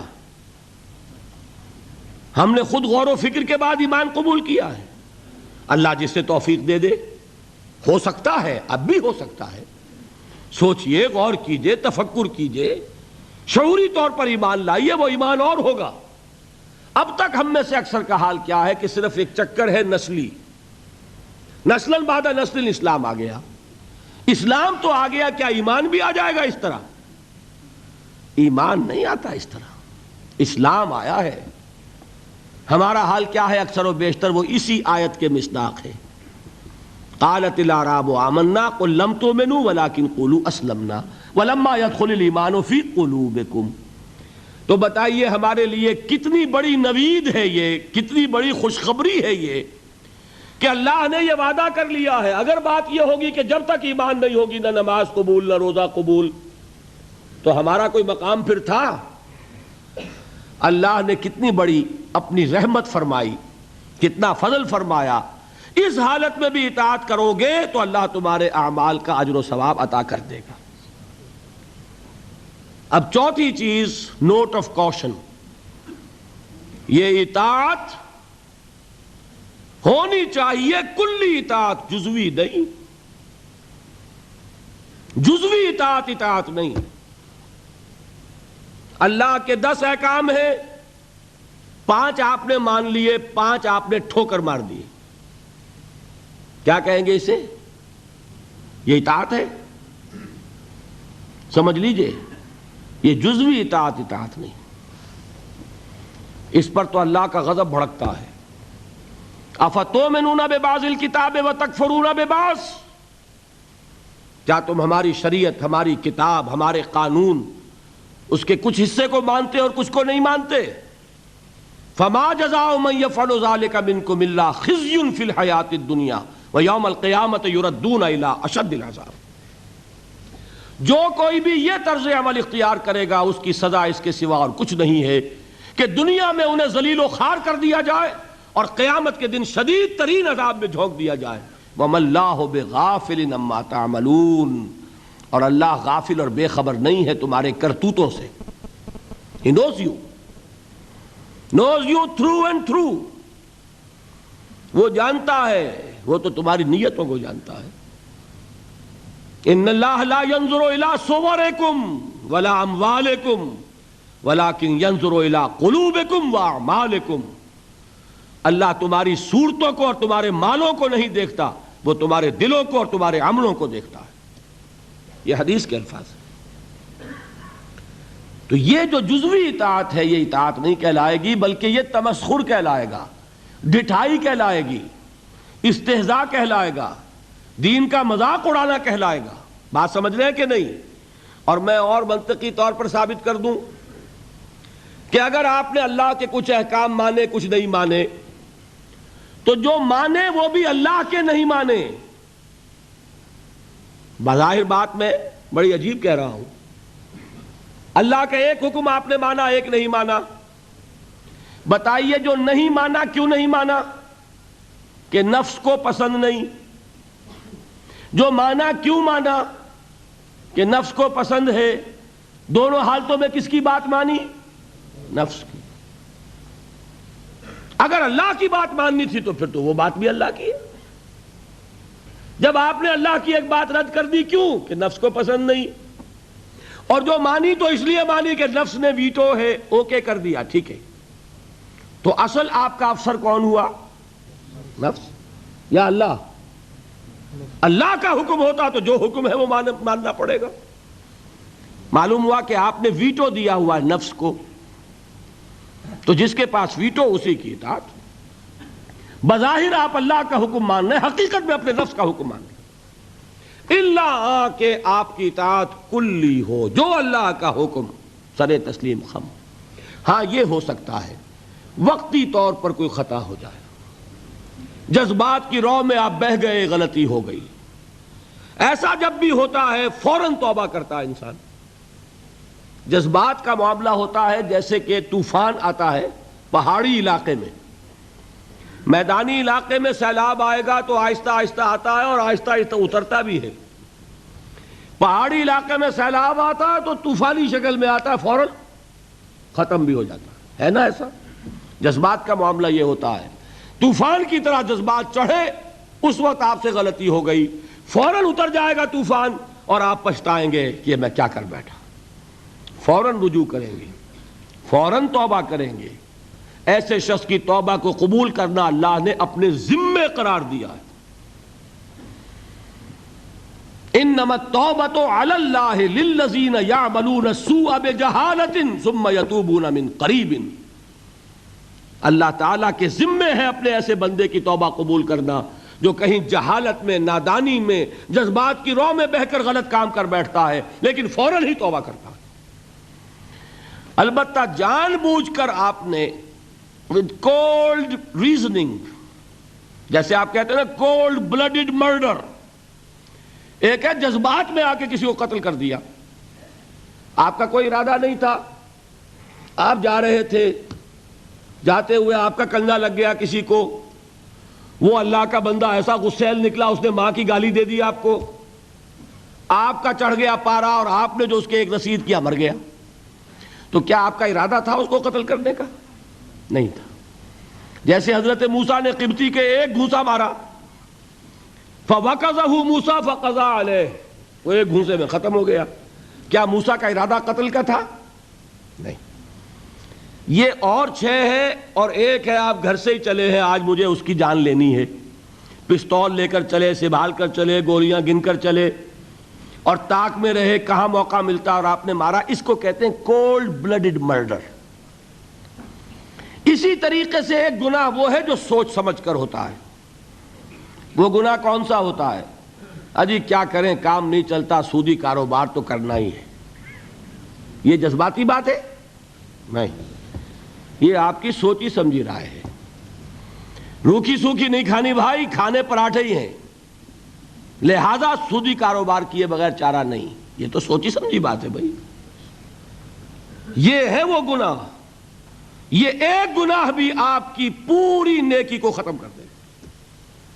فما جزاء من يفعل ذلك منكم الا خزي في الحياة الدنيا ويوم القيامة يردون الى اشد العذاب۔ اہل علم کی توجہ کے لیے عرض کر رہا ہوں، یہ مفہوم ہے اس آیت کا، بلا من کسب سیئۃ واحاطت بہ خطیئتہ فاولئک اصحاب النار هم فیہا خالدون۔ جان بوجھ کر بڑا گناہ مستقل طور پر اپنی زندگی میں اس کو قائم کر لینا، وہ ایک چیز بھی، ایک مچھلی سارے تالاب کو گندا کر دے گی۔ بات سمجھ میں آ گئی؟ 4 چیزیں بتائیں۔ یہ آیت کن کے بارے میں نازل ہوئی؟ وہ تھے، ہم پر 100% منطبق ہوتی ہے۔ اللہ کا بڑا فضل ہے کہ اس حال میں بھی اس نے اطاعت کو قبول کرنے کا وعدہ کیا، لیکن یہ اطاعت کلی ہوگی، جزوی نہیں۔ 4 باتیں یاد رہیں گی۔ اب آئیے ایک بات اور بیان کر کے آج کا بیان ختم کر دوں گا۔ ابھی تو وہ امام بخاری اور امام ابو حنیفہ رحمہم اللہ کی بات کا ایک حصہ مکمل ہوا نا۔ الایمان قول نہیں، الایمان قول و عمل۔ جو وہ بات کہہ رہے ہیں وہ قانونی ایمان ہے جس کی بنیاد پر اسلام یا کفر کا فیصلہ ہوگا۔ جو وہ بات فرما رہے ہیں وہ حقیقی ایمان ہے جس کی بنیاد پر آخرت میں فیصلے ہوں گے۔ یہ بھی 100% صحیح، یہ بھی 100% صحیح۔ دونوں چیزیں جڑ گئیں کہ نہیں؟ دوسرا حصہ کیا تھا؟ امام ابو حنیفہ کیا فرماتے رحمت اللہ علیہ؟ لا یزید ولا ینقص۔ ایمان ایک جامد شے ہے، نہ گھٹتی ہے نہ بڑھتی ہے۔ امام بخاری رحمت اللہ علیہ کیا فرماتے؟ یزید و ینقص، نہیں، بڑھتی بھی ہے گھٹتی بھی ہے۔ پھر وہی بعد المشرقین، اس کا کیا ہوگا؟ How to reconcile these 2 statements? یہ بھی 100% درست، یہ بھی اور یہ بھی۔ دیکھیے قانونی ایمان کا حاصل کیا ہے؟ A legal status in this world. آپ کو ایک قانونی حیثیت حاصل ہوتی ہے، مسلمان کے حقوق حاصل ہو گئے، آپ اسلامی ریاست میں ووٹ کا حق رکھتے ہیں، اسلامی ریاست کے صدر بھی بن سکتے ہیں۔ لکھا ہوتا ہے نا کہ یہاں صدر صرف مسلمان ہو سکتا ہے، تو قانونی بات ہو گئی نا، دستوری قانونی۔ آپ مسلمان عورت سے نکاح کر سکتے ہیں، مسلمان عورت سے نکاح صرف مسلمان کا ہو سکتا ہے۔ مسلمان مرد نکاح کر سکتا ہے اہل کتاب خاتون سے بھی، لیکن مسلمان عورت کا نکاح ہو سکتا ہے اہل کتاب سے؟ نہیں۔ تو قانونی بات ہے کہ نہیں؟ یہی وجہ ہے کہ ہمارے نکاح خواہ جو ہیں وہ اپنی جان بچانے کے لیے کلمے پڑھوا لیتے ہیں۔ اللہ کے ہاں جا کے مجھے جواب دینا ہوگا کہ کہیں کسی غیر مسلم کا نکاح تو نہیں پڑھا دیا کسی مسلمان عورت سے؟ لو بھائی یہیں کلمے پڑھ لو۔ اپنے سامنے کلمے پڑھوا کے نکاح پڑھاتے ہیں۔ یہ وہ احتیاط ہے، اس لیے کرتے ہیں، اس لیے کہ یہ معاملہ قانونی ہے۔ قانونی بات ہے کہ مسلمان باپ کی وراثت صرف مسلمان بیٹے کو ملے گی، اگر بیٹا کافر ہو گیا تو وراثت نہیں ملے گی۔ یہ ساری چیزیں قانونی ہے نا۔ قانونی سٹیٹس جو ہے وہ جامد ہے، نہ گھٹتا ہے نہ بڑھتا ہے. سمجھ رہے؟ کوئی شخص زیادہ متقی ہو جائے تو زیادہ حق ہو جائے گا اس کا، کوئی کم متقی ہو، فاسق و فاجر ہو تو اس کے حقوق گھٹ جائیں گے. آپ یہ کہیں صاحب جو 5 نمازیں پڑھتا اس کو 5 ووٹ دینے کا حق حاصل ہے، جو 1 نماز پڑھتا وہ 1 ووٹ دے سکتا ہے، کر سکے؟ جو تہجد پڑھے اس کے 10 ووٹ. پھر تو یہ ہونا چاہیے قانونی سٹیٹس برابر ہے، جامد ہے، نہ گھٹے گا نہ بڑھے گا.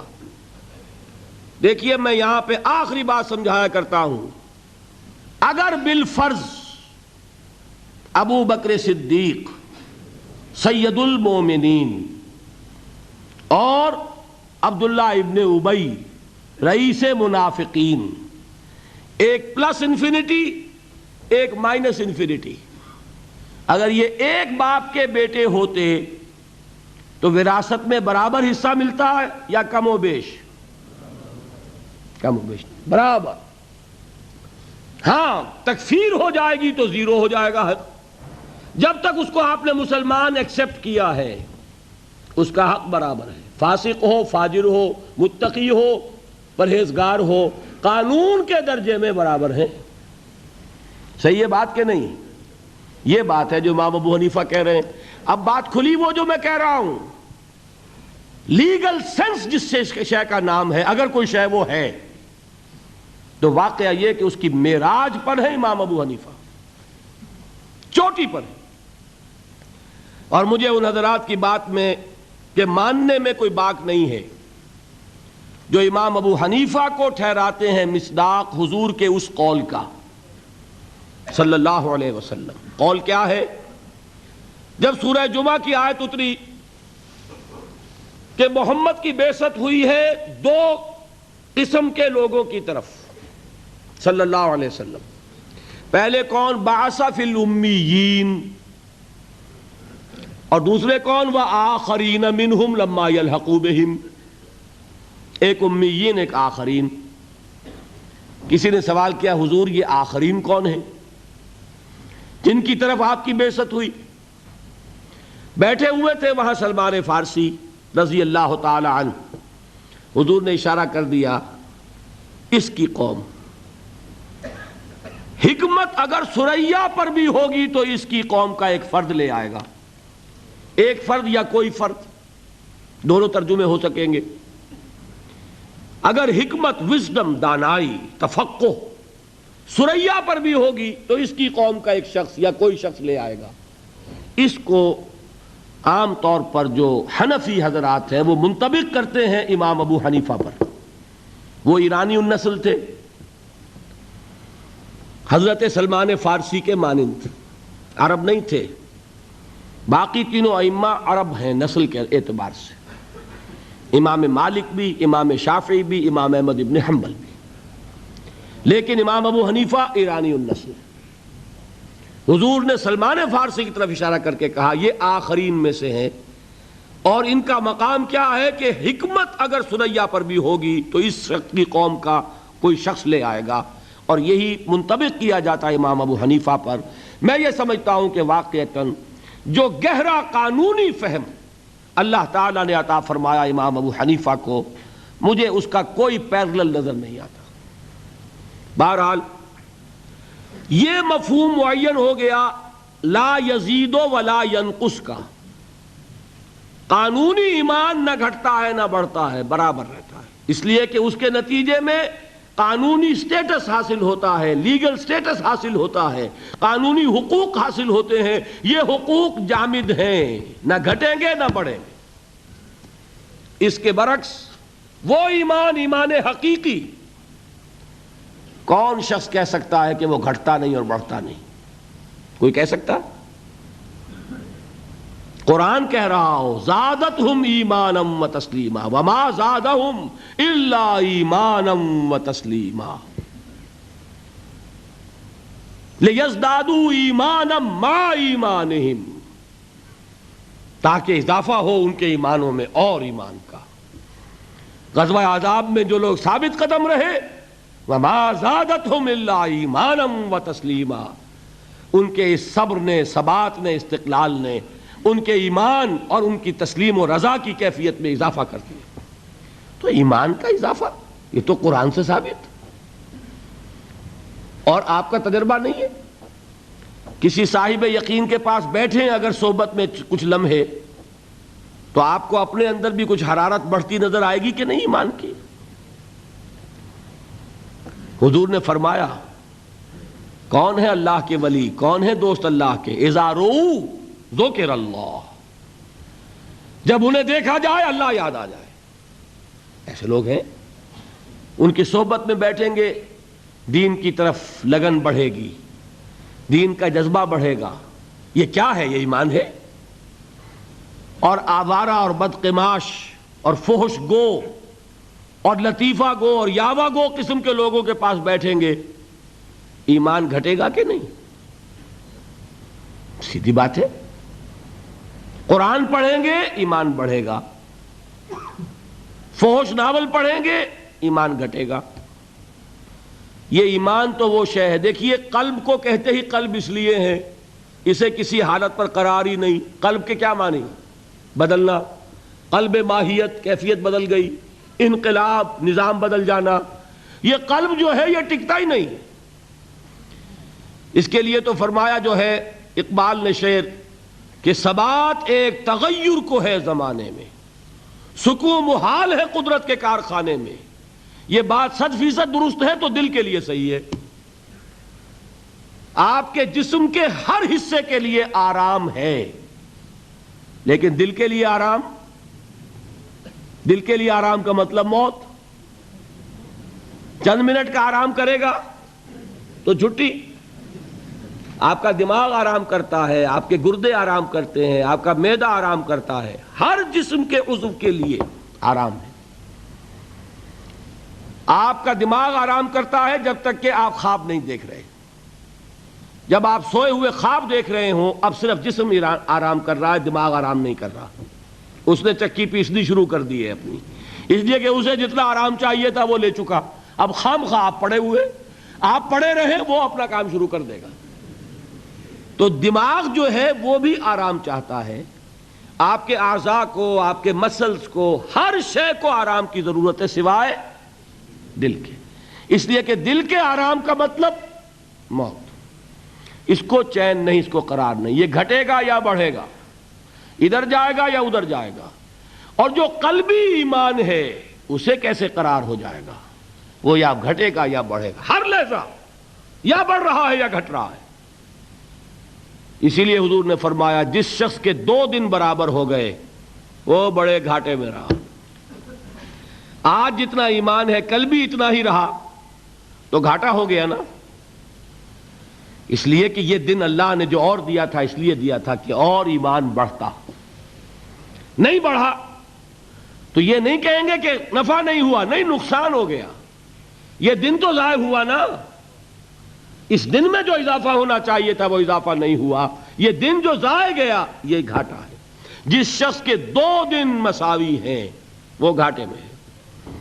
والعصر ان الانسان لفی خسر، غافل تجھے گھڑیال یہ دیتا ہے منادی، گردوں نے گھڑی عمر کی ایک اور گھٹا دی۔ تو یہ بات کہ 100% درست یہ قول بھی کہ الایمان قول لا یزید ولا ینقص، اور یہ قول بھی کہ الایمان قول وعمل ویزید وینقص۔ یہ معاملہ قانونی ایمان کا جس کی بنیاد پر دنیا میں کسی کو مسلمان مانا جائے گا، یہ معاملہ حقیقی ایمان کا جس کی بنیاد پر وہاں فیصلے ہوں گے۔ اس معاملے میں اس سطح پر ایمان اور عمل صالح یوں جڑ جاتے ہیں۔ یہ ایک وحدت جس کو آپ کہتے ہیں آرگینک ہول، حیاتیاتی وحدت، جس کے حصے بکھرے نہیں ہو سکتے۔ ایمان اور عمل صالح یوں ہے۔ یہی وجہ ہے قرآن میں ایک جگہ مجھے بتا دیجئے کہ جہاں ایمان، مجرد ایمان کا ذکر آیا ہو، عمل صالح کا نہ ہو۔ والتین والزیتون وطور سینین وہذا البلد الامین لقد خلقنا الانسان فی احسن تقویم الا الذین آمنوا وعملوا الصالحات والعصر ان الانسان لفی خسر الا الذین آمنوا وعملوا الصالحات وتواصوا بالحق وتواصوا بالصبر۔ ایک نقطہ اور بیان کر دوں، دیکھیے یہ جو سورۃ العصر سورۃ التین کا تقابل میں نے کیا تھا، ایک پر انذار ایک پر تبشیر کا رنگ غالب بتایا تھا نا۔ اب یہاں یہ بات سمجھ لیجئے، تواصی بالحق بھی ایک عمل ہے، حق کی وصیت کرنا، دعوت دینا، تبلیغ کرنا عمل ہے کہ نہیں؟ تواصی بالصبر بھی ایک عمل ہے۔ لہذا قرآن جب کہتا ہے وَعَمِلُوا الصَّالِحَاتِ، یہ ساری چیزیں اس میں شامل ہیں۔ صرف یہ کہ سورۃ العصر میں جو اندر اس کے مضمرات تھے انہیں اور کھول کر بیان کر دیا۔ وہاں عمل کے 3 خانے ہو گئے، عمل صالح خود تواصی بالحق اس کا ایک لازمی نتیجہ، تواصی بالصبر اس کا ایک دوسرا لازمی نتیجہ۔ سورۃ التین میں صرف عمل صالح میں یہ ساری بات آ گئی۔ باقی قرآن مجید میں ایسے ایسے مقامات ملیں گے، 3 مواقع مرتبہ عمل الصالحات ایمان کے ساتھ جوڑ جوڑ کر لایا جا رہا ہے کہ یہ دل سے بات نکال دے کہ مجرد ایمان پر نجات ہو جائے گی۔ قرآن نے کہیں وعدہ نہیں کیا، اور ایمان بھی ہاں وہ نجات کہ لاکھوں برس جہنم میں جلنے کے بعد چھٹکارا مل جائے، وہ مل جائے گی۔ وہ نجات کہ جو میدان حشر ہی میں اللہ فرما دے میرا یہ بندہ، اس پر میری رحمت کا سایہ ہے، یہ جہنم کی آگ سے بچا لیا جائے گا۔ فَمَنْ زُحْزِحَ عَنِ النَّارِ وَأُدْخِلَ الْجَنَّةَ فَقَدْ فَازَ۔ وہ اس کامیابی کی بات کر رہا ہوں، اس نجات کی بات کر رہا ہوں۔ وہ نجات صرف ایمان سے نہیں ہے، وہ عمل صالح کے ساتھ ہے، اس کی شرط لازم ہے، لازم و ملزوم ہے، اس کو جدا نہیں کر سکتے، جس کے لیے میں نے آج احادیث بھی بیان کر دیں۔ میرا جی چاہتا تھا اس عمل صالح کے جو مختلف گوشے ہیں ان کی بھی تھوڑی سی سیر آج آپ کو کراؤں، لیکن میں آج اسی پر اکتفا کر رہا ہوں۔ انشاءاللہ پھر یہ سلسلہ چل رہا ہے، یہ مضامین دوبارہ بھی انشاءاللہ موقع ملے گا کہ میں جو کمی رہ رہی ہے اس کی میں تلافی کر دوں گا۔ آج آپ کے علم میں ہوگا کہ میں دبئی گیا اور وہاں سے واپس آیا، اور وہاں بھی میں نے کچھ 1.5 گھنٹے سے زائد کی تقریر کی ہے، آواز پر بھی اس کا اثر ہے۔ میں ذرا محتاط ہو کے چل رہا ہوں تاکہ ابھی غالباً 5 دن رہتے ہیں، اور تو اس میں ایسا نہ ہو کہ کہیں مجھے مجبور ہو کر بیچ میں بات چھوڑ دینی پڑے۔ اگر ہر موضوع میں کوئی کبھی کسر رہ جائے کوئی پرواہ نہیں، لیکن بات جو ہے تمام موضوعات کی مکمل ہو جائے، یہ میری پوری کوشش ہوگی۔ تو آپ بھی دعا کریں اللہ تعالیٰ مجھے توفیق دے۔ اور واقعہ یہ ہے، میں آپ حضرات کے سامنے اپنا یہ تاثر بیان کیے بغیر نہیں رہ سکتا۔ میرا آج یہ خیال تھا کہ حاضری کم ہوگی، اس لیے کہ دل بھر بھی جاتا ہے، سن لی باتیں بہت، بزم میں اہل نظر بھی ہیں، تماشائی بھی۔ وہ اہل نظر کا تو میں سمجھتا ہوں کہ ذوق بڑھے گا، تماشائیوں کا تو گھٹتا ہے، آخر بہت سن لیا اور کیا سننا ہے۔